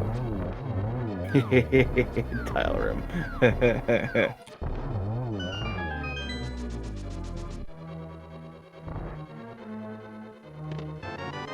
Oh, it is pure vanilla. Key number 19. Let's see who guessed first. Well, the closest one today was actually Shell Z 1781, guessing number 18. So good job for almost getting it. You have earned yourself a year's worth of free rando seeds and our love and affection. That's a pretty good prize.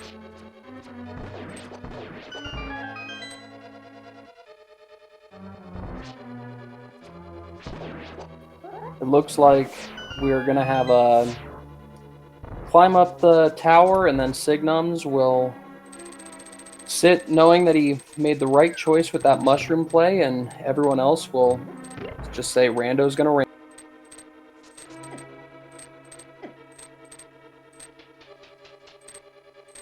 Unfortunately, no one else has decided to go ahead and find that mushroom or bother turning in the mushroom if they've got it. So all our other runners are still looking for that ice rod, where Signums has a pretty demanding lead. And it was not a nice ice rod location. The No, not in the slightest. fetch quest chain had strong power in this.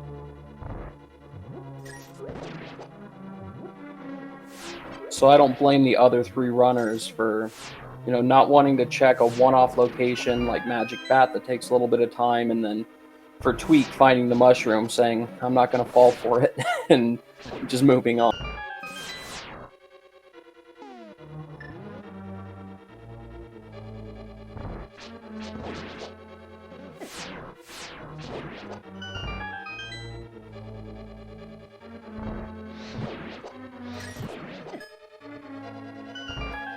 And for Signums, that was a clean clear of the gauntlet rooms onto Landmola's 2, and keep on.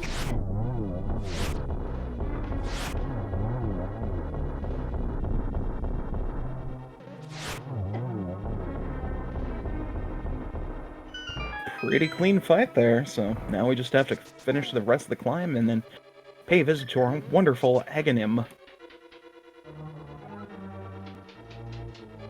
I don't know about you, but these rooms with the whiz robes are my two favorite rooms in Ganon's Tower when you're able to clear them nicely with the Cane of Samaria. Oh, I agree. It is just so satisfying to be able to go ahead and do that one shot. And beautiful.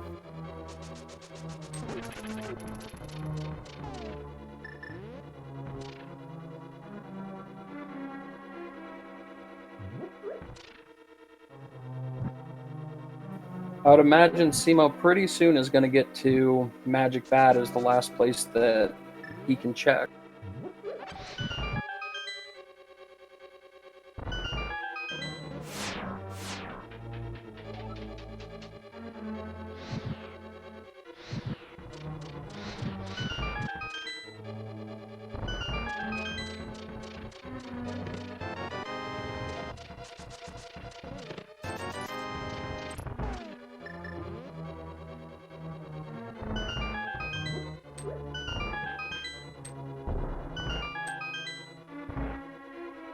pretty clean for the mini Helmosaur room. Heading over to our wonderful fairy room.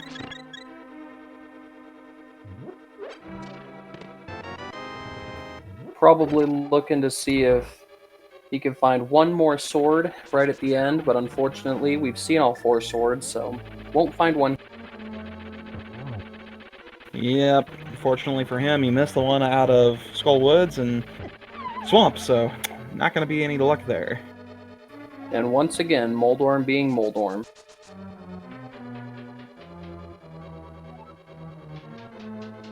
Gotta love that Moldorm.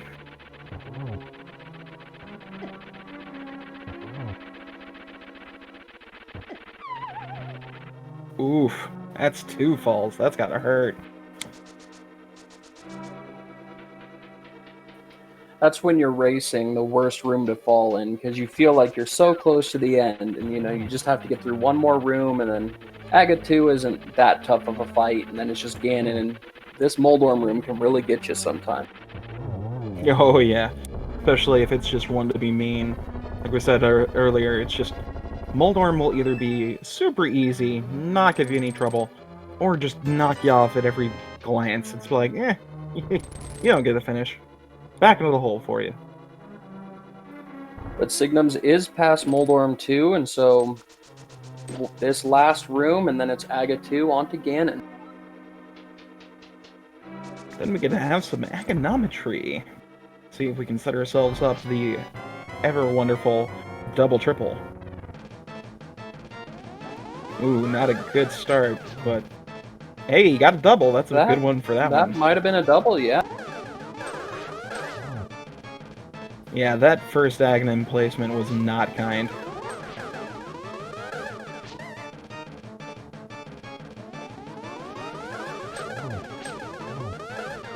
Ah, there you go. Set up the triple, and beautiful. So a 2-1-0-3. Not bad. Oh, unfortunately, Simo with the blind ped pull didn't check it with the book beforehand and pulled out 3 bombs. Woof. Well, good news for D-Demolisher here, since he's already checked out everywhere aside from Misery Mire. Hopefully he's going to go ahead and take that. Yep, he's taking that initiative. He's going to turn in that powder.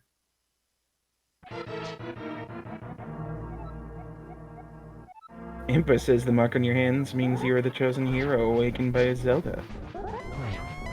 Thank you, Ganon. Yeah. Thank you for the lore. With Master Sword, Ganon requires spin slashes to hit. So it's 12 spin slashes for phase 1 and 2, I believe. Yep. And he's not being very kind with his placement, not letting you get into that tight little knit behind the wall. Luckily, the runners do have red mail, so they can tank a couple more hits than you would normally, but definitely not the most fun fight. They do have silvers, which will make the last phase much, much quicker. Hopefully, good, he's getting the cape struts out. That is a smart idea.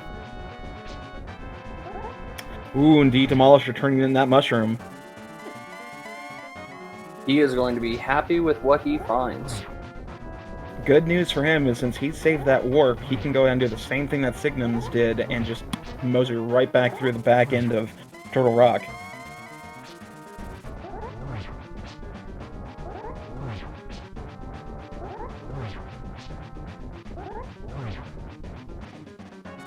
Now, thankfully, Signum still does have that potion, so he doesn't have to worry about refilling that magic.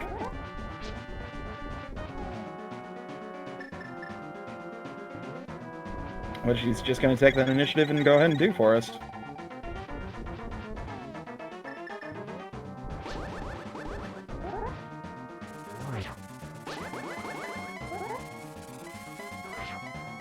It's really easy, too, when you're fighting Ganon with the Master Sword to lose track of how many times you've hit him, and you try to count to 12, but you're dodging the fire bats, and before you know it, you feel like you've hit him 40 times. Oh, yeah. It is a pain trying to keep track of that.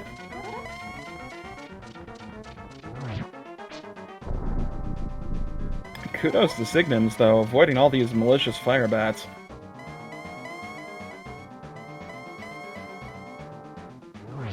Now Simo has got his magic mushroom. Let's see if he takes it over to secure his ice rod.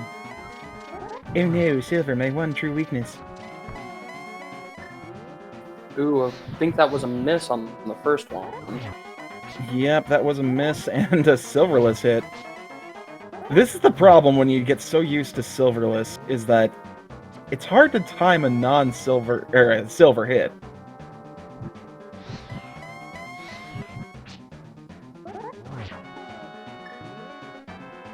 Muscle memory is everything in this game, so it's kind of silly when you were like, wait a minute, no, I don't need to do the non-silverless. Oh, unfortunately, the torch went out, or didn't shoot the arrow. Something happened there. Signums has to be a little careful with his magic.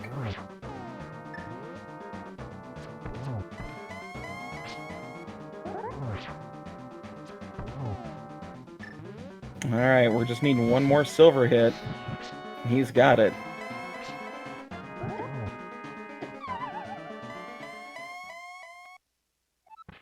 Oh no, he fell. So painful, he gets hit by a double fire bat. Oof. That's a rough one. I didn't quite see what happened, but 3 or 1 silver shot away. That's a big sad feeling when that happens. Yeah, the way it was said is that the fire bat was going diagonally, and since he was going the opposite direction diagonally, it ended up thrusting him back into the fire bat. So it hit him once, threw him into the fire bat.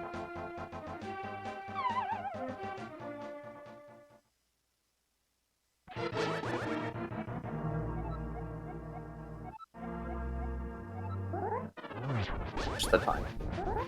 Yep, that's exactly it. Don't move and it will not bounce you anywhere.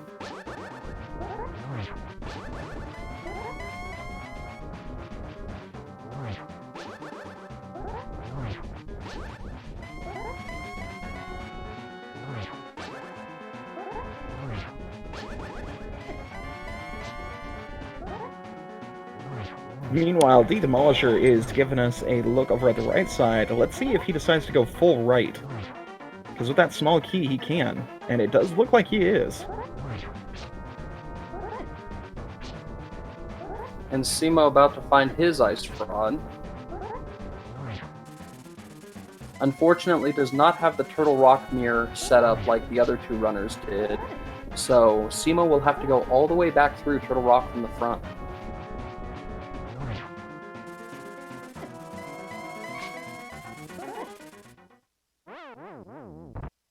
Ooh, Signums has got to be real careful about this. He's getting low on health. He's got that cape equipped, so all he has to do is use it. Oh, that's one hit, buddy. You gotta be safe. Oh, no. Oh, thank God he got a fairy. Whew.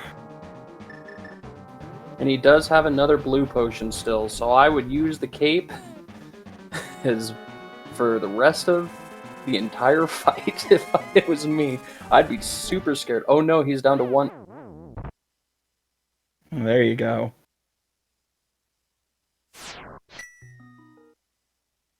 The Master Sword fight on Ganon is not an easy fight. Even with silvers, that only helps you on phase 4. The first 3 phases are still real tough. Yeah, he's got to be uber careful with this.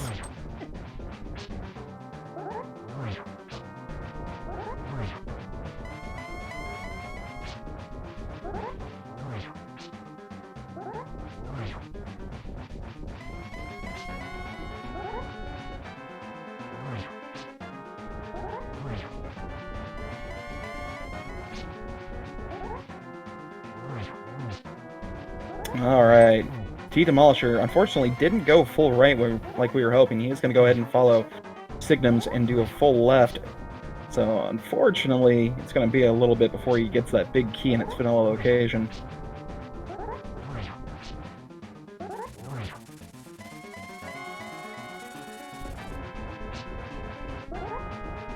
We are back in phase 2 for Signums. He's got to be real careful here.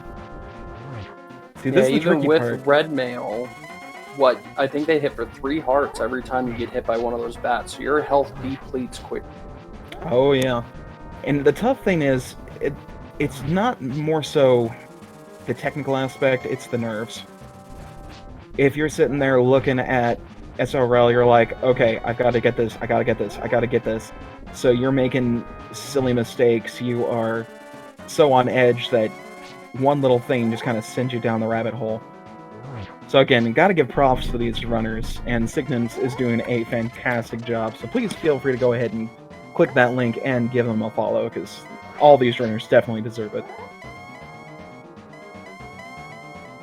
Yeah, this has not been a very nice seed, and these runners are progressing pretty quickly through this. If you look at how much they've cleared of the game while still having to hunt for that ice rod, and it, you know, is an hour 46 minutes in.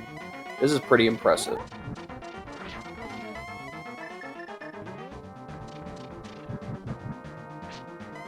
Oh, that's good. He got that torch glitch. So this should be a lot easier for him.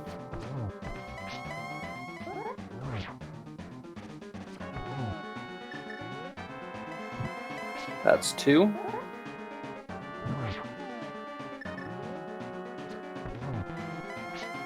Oh no, he ran out of arrows! Oh no. That is a terrible feeling. Luckily, he does still have a blue potion, so he's got plenty of safety to do this silverless. And with 3 silvers out of the way, that's not too bad.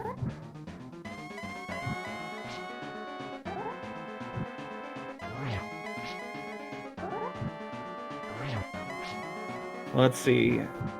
That means he just needs to do 2 more spin slashes. And there we go! Alright, as long as he does not fall off this bridge, we've got it. So slap them GGs for Signums.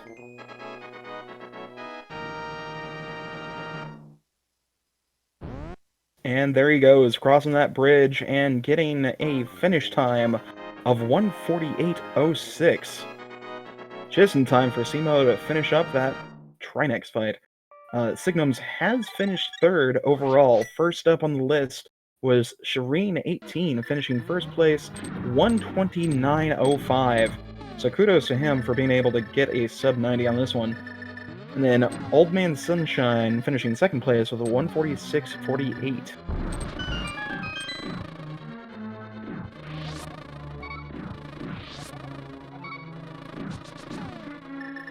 Yeah, you know it's a rough seed when 2nd place is in the 140s for sure.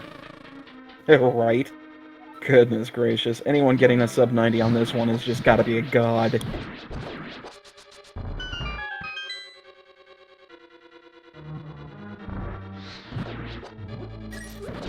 You know, the worst part about this is the seed makes you think, okay, well, I have to dive pendant dungeons, and there's just that one little overworld check, and it's a fetch quest, and it really makes you not want to spend a ton of time going and doing Magic Bat and then into Mushroom, and that's just where the Ice Rod happened to be today.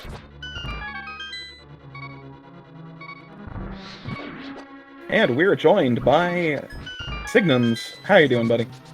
Oh, not too bad. Other than those stupid Ganon fight. Oh yeah, dude, that freaking double fire bat hit. Oof. I've never seen that happen before, but oh my god, was it painful. A really good adjustment on the fly for running out of silver arrows there right at the end and then finishing it Master Sword Silver. Yeah, well, at least I had gotten 3 hits, I think, on him, so not so bad. Always a plus. And I gotta apologize right off the bat, because apparently I was the one that cursed y'all. When we were looking for that ice rod, I said, you know what would be great? Is if we found powder on Laser Bridge, which turned into mushroom, which then turned into ice rod. And that was about the hour mark that I said that. And that's what it was, wasn't it? Yep. Hey, you know, at least I was able to keep the portal, so that's... Yeah, I'm not going to complain too much if that's all the hunting I had to do for it. Yeah, kudos on that. That was fantastic foresight, honestly.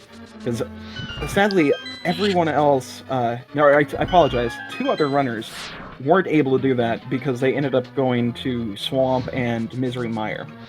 Yeah. I figured I still hadn't done the castle, so, with my luck, I figured it was probably there from the start, and I could have had it, 2 minutes into the game. But, so I was like, well, if you can check some stuff and save your portal, you might as well do that first. Definitely a wise thing. Now, one thing I wanted to ask you real quick, because I noticed you were the only one that actually went there early on. Everyone else, it wasn't until about the 50-minute mark. What made you decide to go to Saha's closet so early? Oh, the closet? It was just it was there. I didn't really expect just a lot of things there, so I don't know.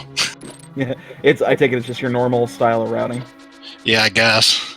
I'm trying to remember what we had early. Boots. Yeah, the boots were in there early. That was the one thing that kind of set you apart from the others, even though technically you were behind for the majority of the beginning, because you had done so many of the overworld checks with the boots. Everyone else was lagging behind. They didn't get the boots until a good 45 to 50 minutes in.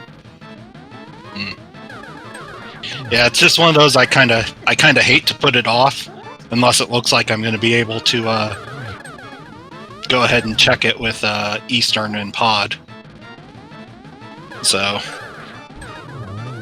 Yeah, in very well, it rare definitely situations. turned out to be the right play. Oh, definitely. Yeah, and if it wasn't for Ganon, I would have gotten second there. But goodness. Yeah, you want to know where your tempered and gold swords were?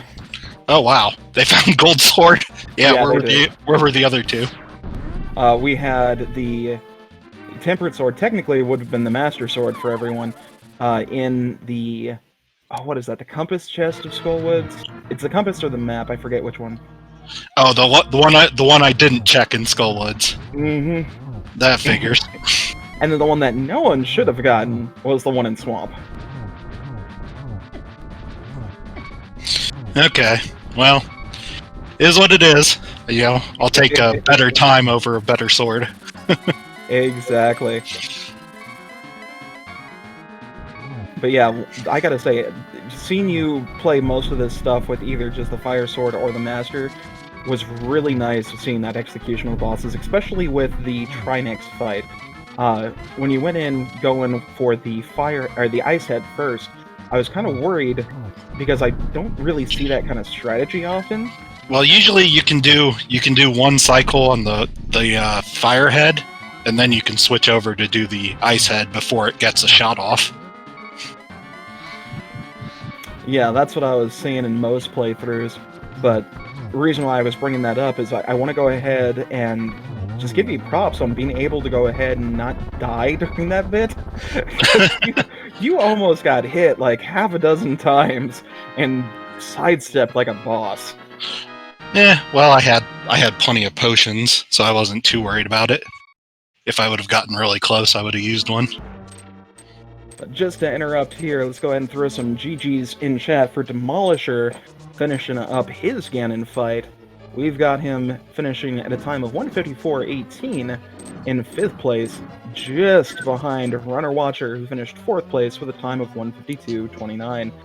Speaking of, we've got Demolisher. How you going, buddy? Hi! Who knew that fetch quests were a thing? Well, when I'm calming races, apparently they always will be. I knew exactly when I was turning in the powder. I'm like, I can't wait to get the mushroom. I was literally hovering over the mushroom click. Waiting for that to happen. Yeah, it was not a very nice ice rod spot, but finishing all of the checks and doing pretty much the whole game. Good job. Oh yeah, I did the entire game. You're not wrong. I missed tile room in GT and the 4 checks up at Ganon's Tower, and I think that's basically it. Yeah, you did a really good job full clearing everything. Luckily, did find Butter Sword and Silvers along the way, so the Ganon fight was pretty easy. But you know, for all the trouble you had to go through, finding that Ice Rod hopefully was worth it at the very end. Give me a laugh, that's for sure. But yeah, I'm never making that gamble up to Turtle Rock. If the Canis Mario was up on the mountain, I would have made that gamble to go in early without the Ice Rod. But because the Cane was not up there, I thought it'd be better to just check everything else and then go up there as my last thing. Yeah, unfortunately, this seed was very baity. It was real easy to get suckered into the check the pendant dungeons because, you know, I'm looking for the Ice Rod, but that fetch quest chain was pretty rough. Mm-hmm.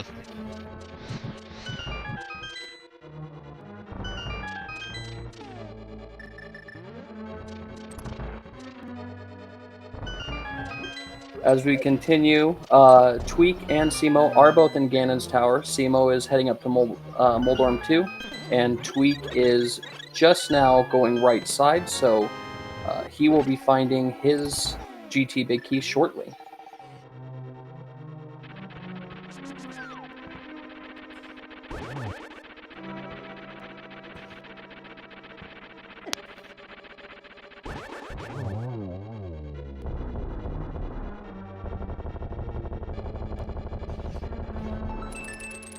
The other thing we did have this seed, we had a lot of really fun Moldorm being Moldorm moments, whether it was Moldorm 1 or Moldorm 2. What did you guys think of Moldorm having fun?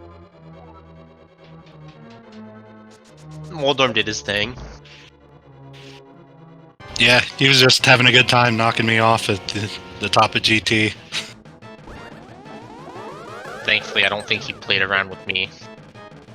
Well, unfortunately, all I had was Master Sword, so I was trying to do it with the hammer. Oh god.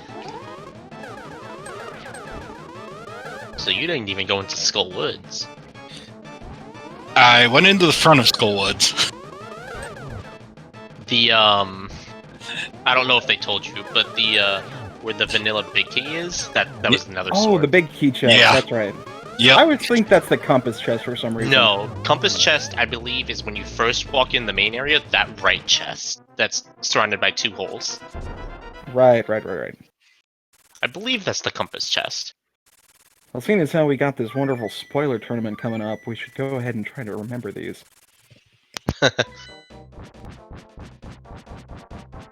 Yeah, it's right chest is compass, and the chest that you open and all the pits spawn on the left side, I think that is the map chest.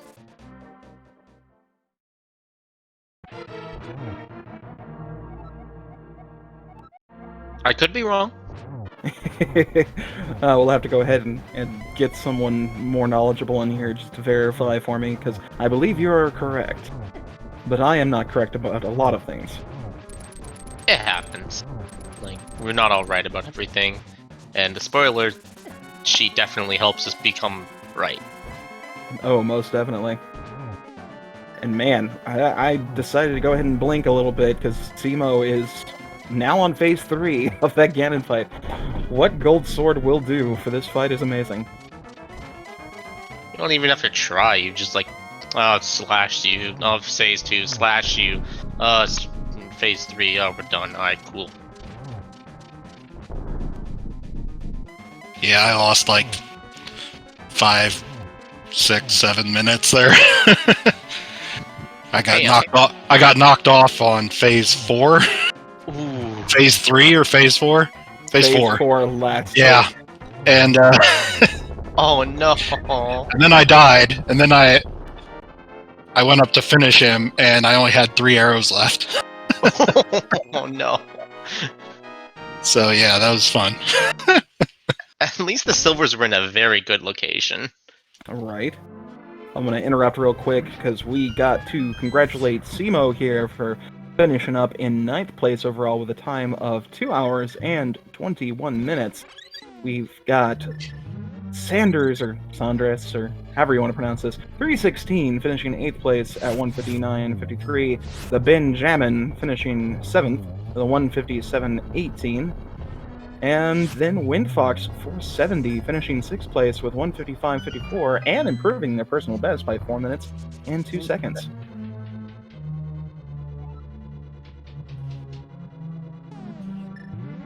Let's see if we can get Simo in here for an interview real quick. Okay. Well, I'm going to take off here. So, hope everyone had a good day. Well, thank you so much for running, man. I appreciate it. GG. Yep, Take care. Yep. And welcome, Simo, to the wonderful cast and crew. How are you doing, buddy? I'm doing pretty well. I feel nice, Ron, but that's gonna happen sometimes. Like, I wanted to check the powder when I got it because I thought it would be funny, but I have a bad play to do. Well, rando gonna rando. But you know, I'm gonna have to just like every commentary session I do for these races, I'm just gonna have to put into the SRL and be like, hey, I'm commentating, so be ready to do the wackiest of things, because they'll probably be correct. Because about an hour in, I actually joked, saying, hey, since we're just hunting for that ice rod, probably gonna be powder on laser bridge that leads to mushroom, which leads to the ice rod. You did not. I did. Oh my god, you're a witch. And it was hilarious. But yeah, I need to stop cursing you guys. This is just gonna, like, karma's gonna bite me so hard one of these days. I mean, it's gonna happen sometime, so you can't feel bad or let it get you down when this happens.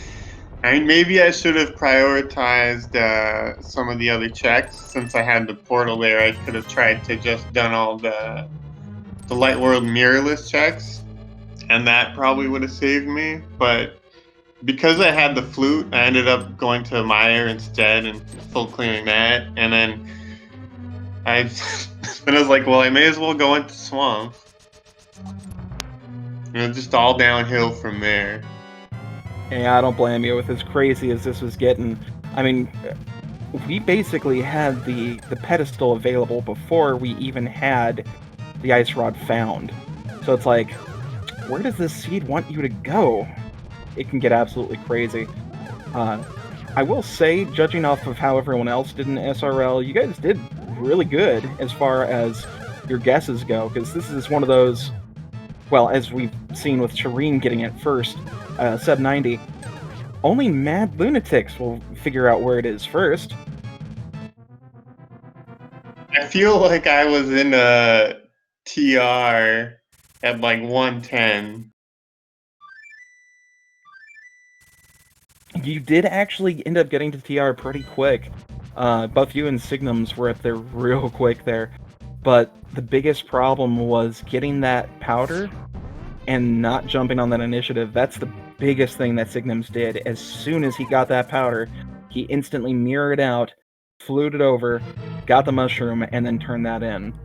Where logically, everyone else was like, you know what? There are so many better checks I can do. Alright, I'm gonna hop out. You guys take care.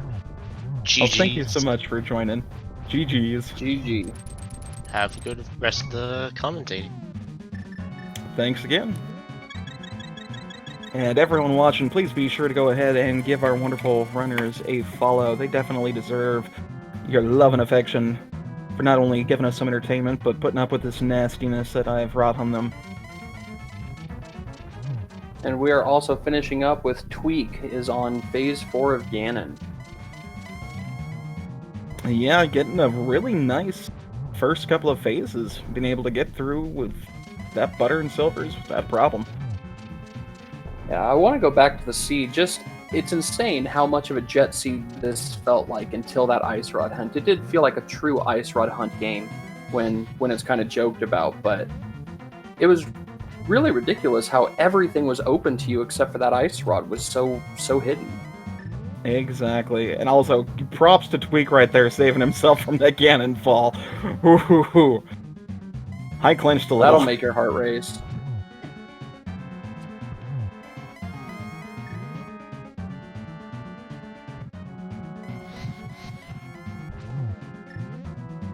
And this should just about do it.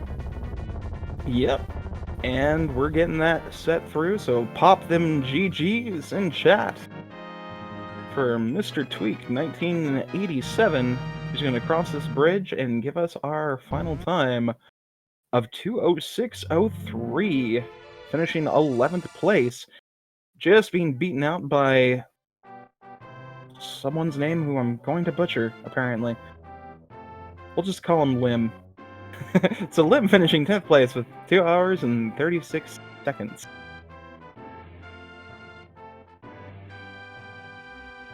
I think the end title credit text there sums it up perfectly. Right when you finish the game, the OMG. I think that's fair to say for this.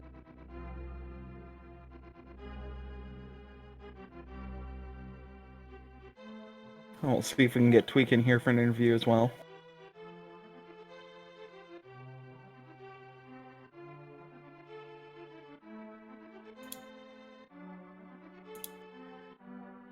Ah, there we are. Welcome, Tweak. GG's.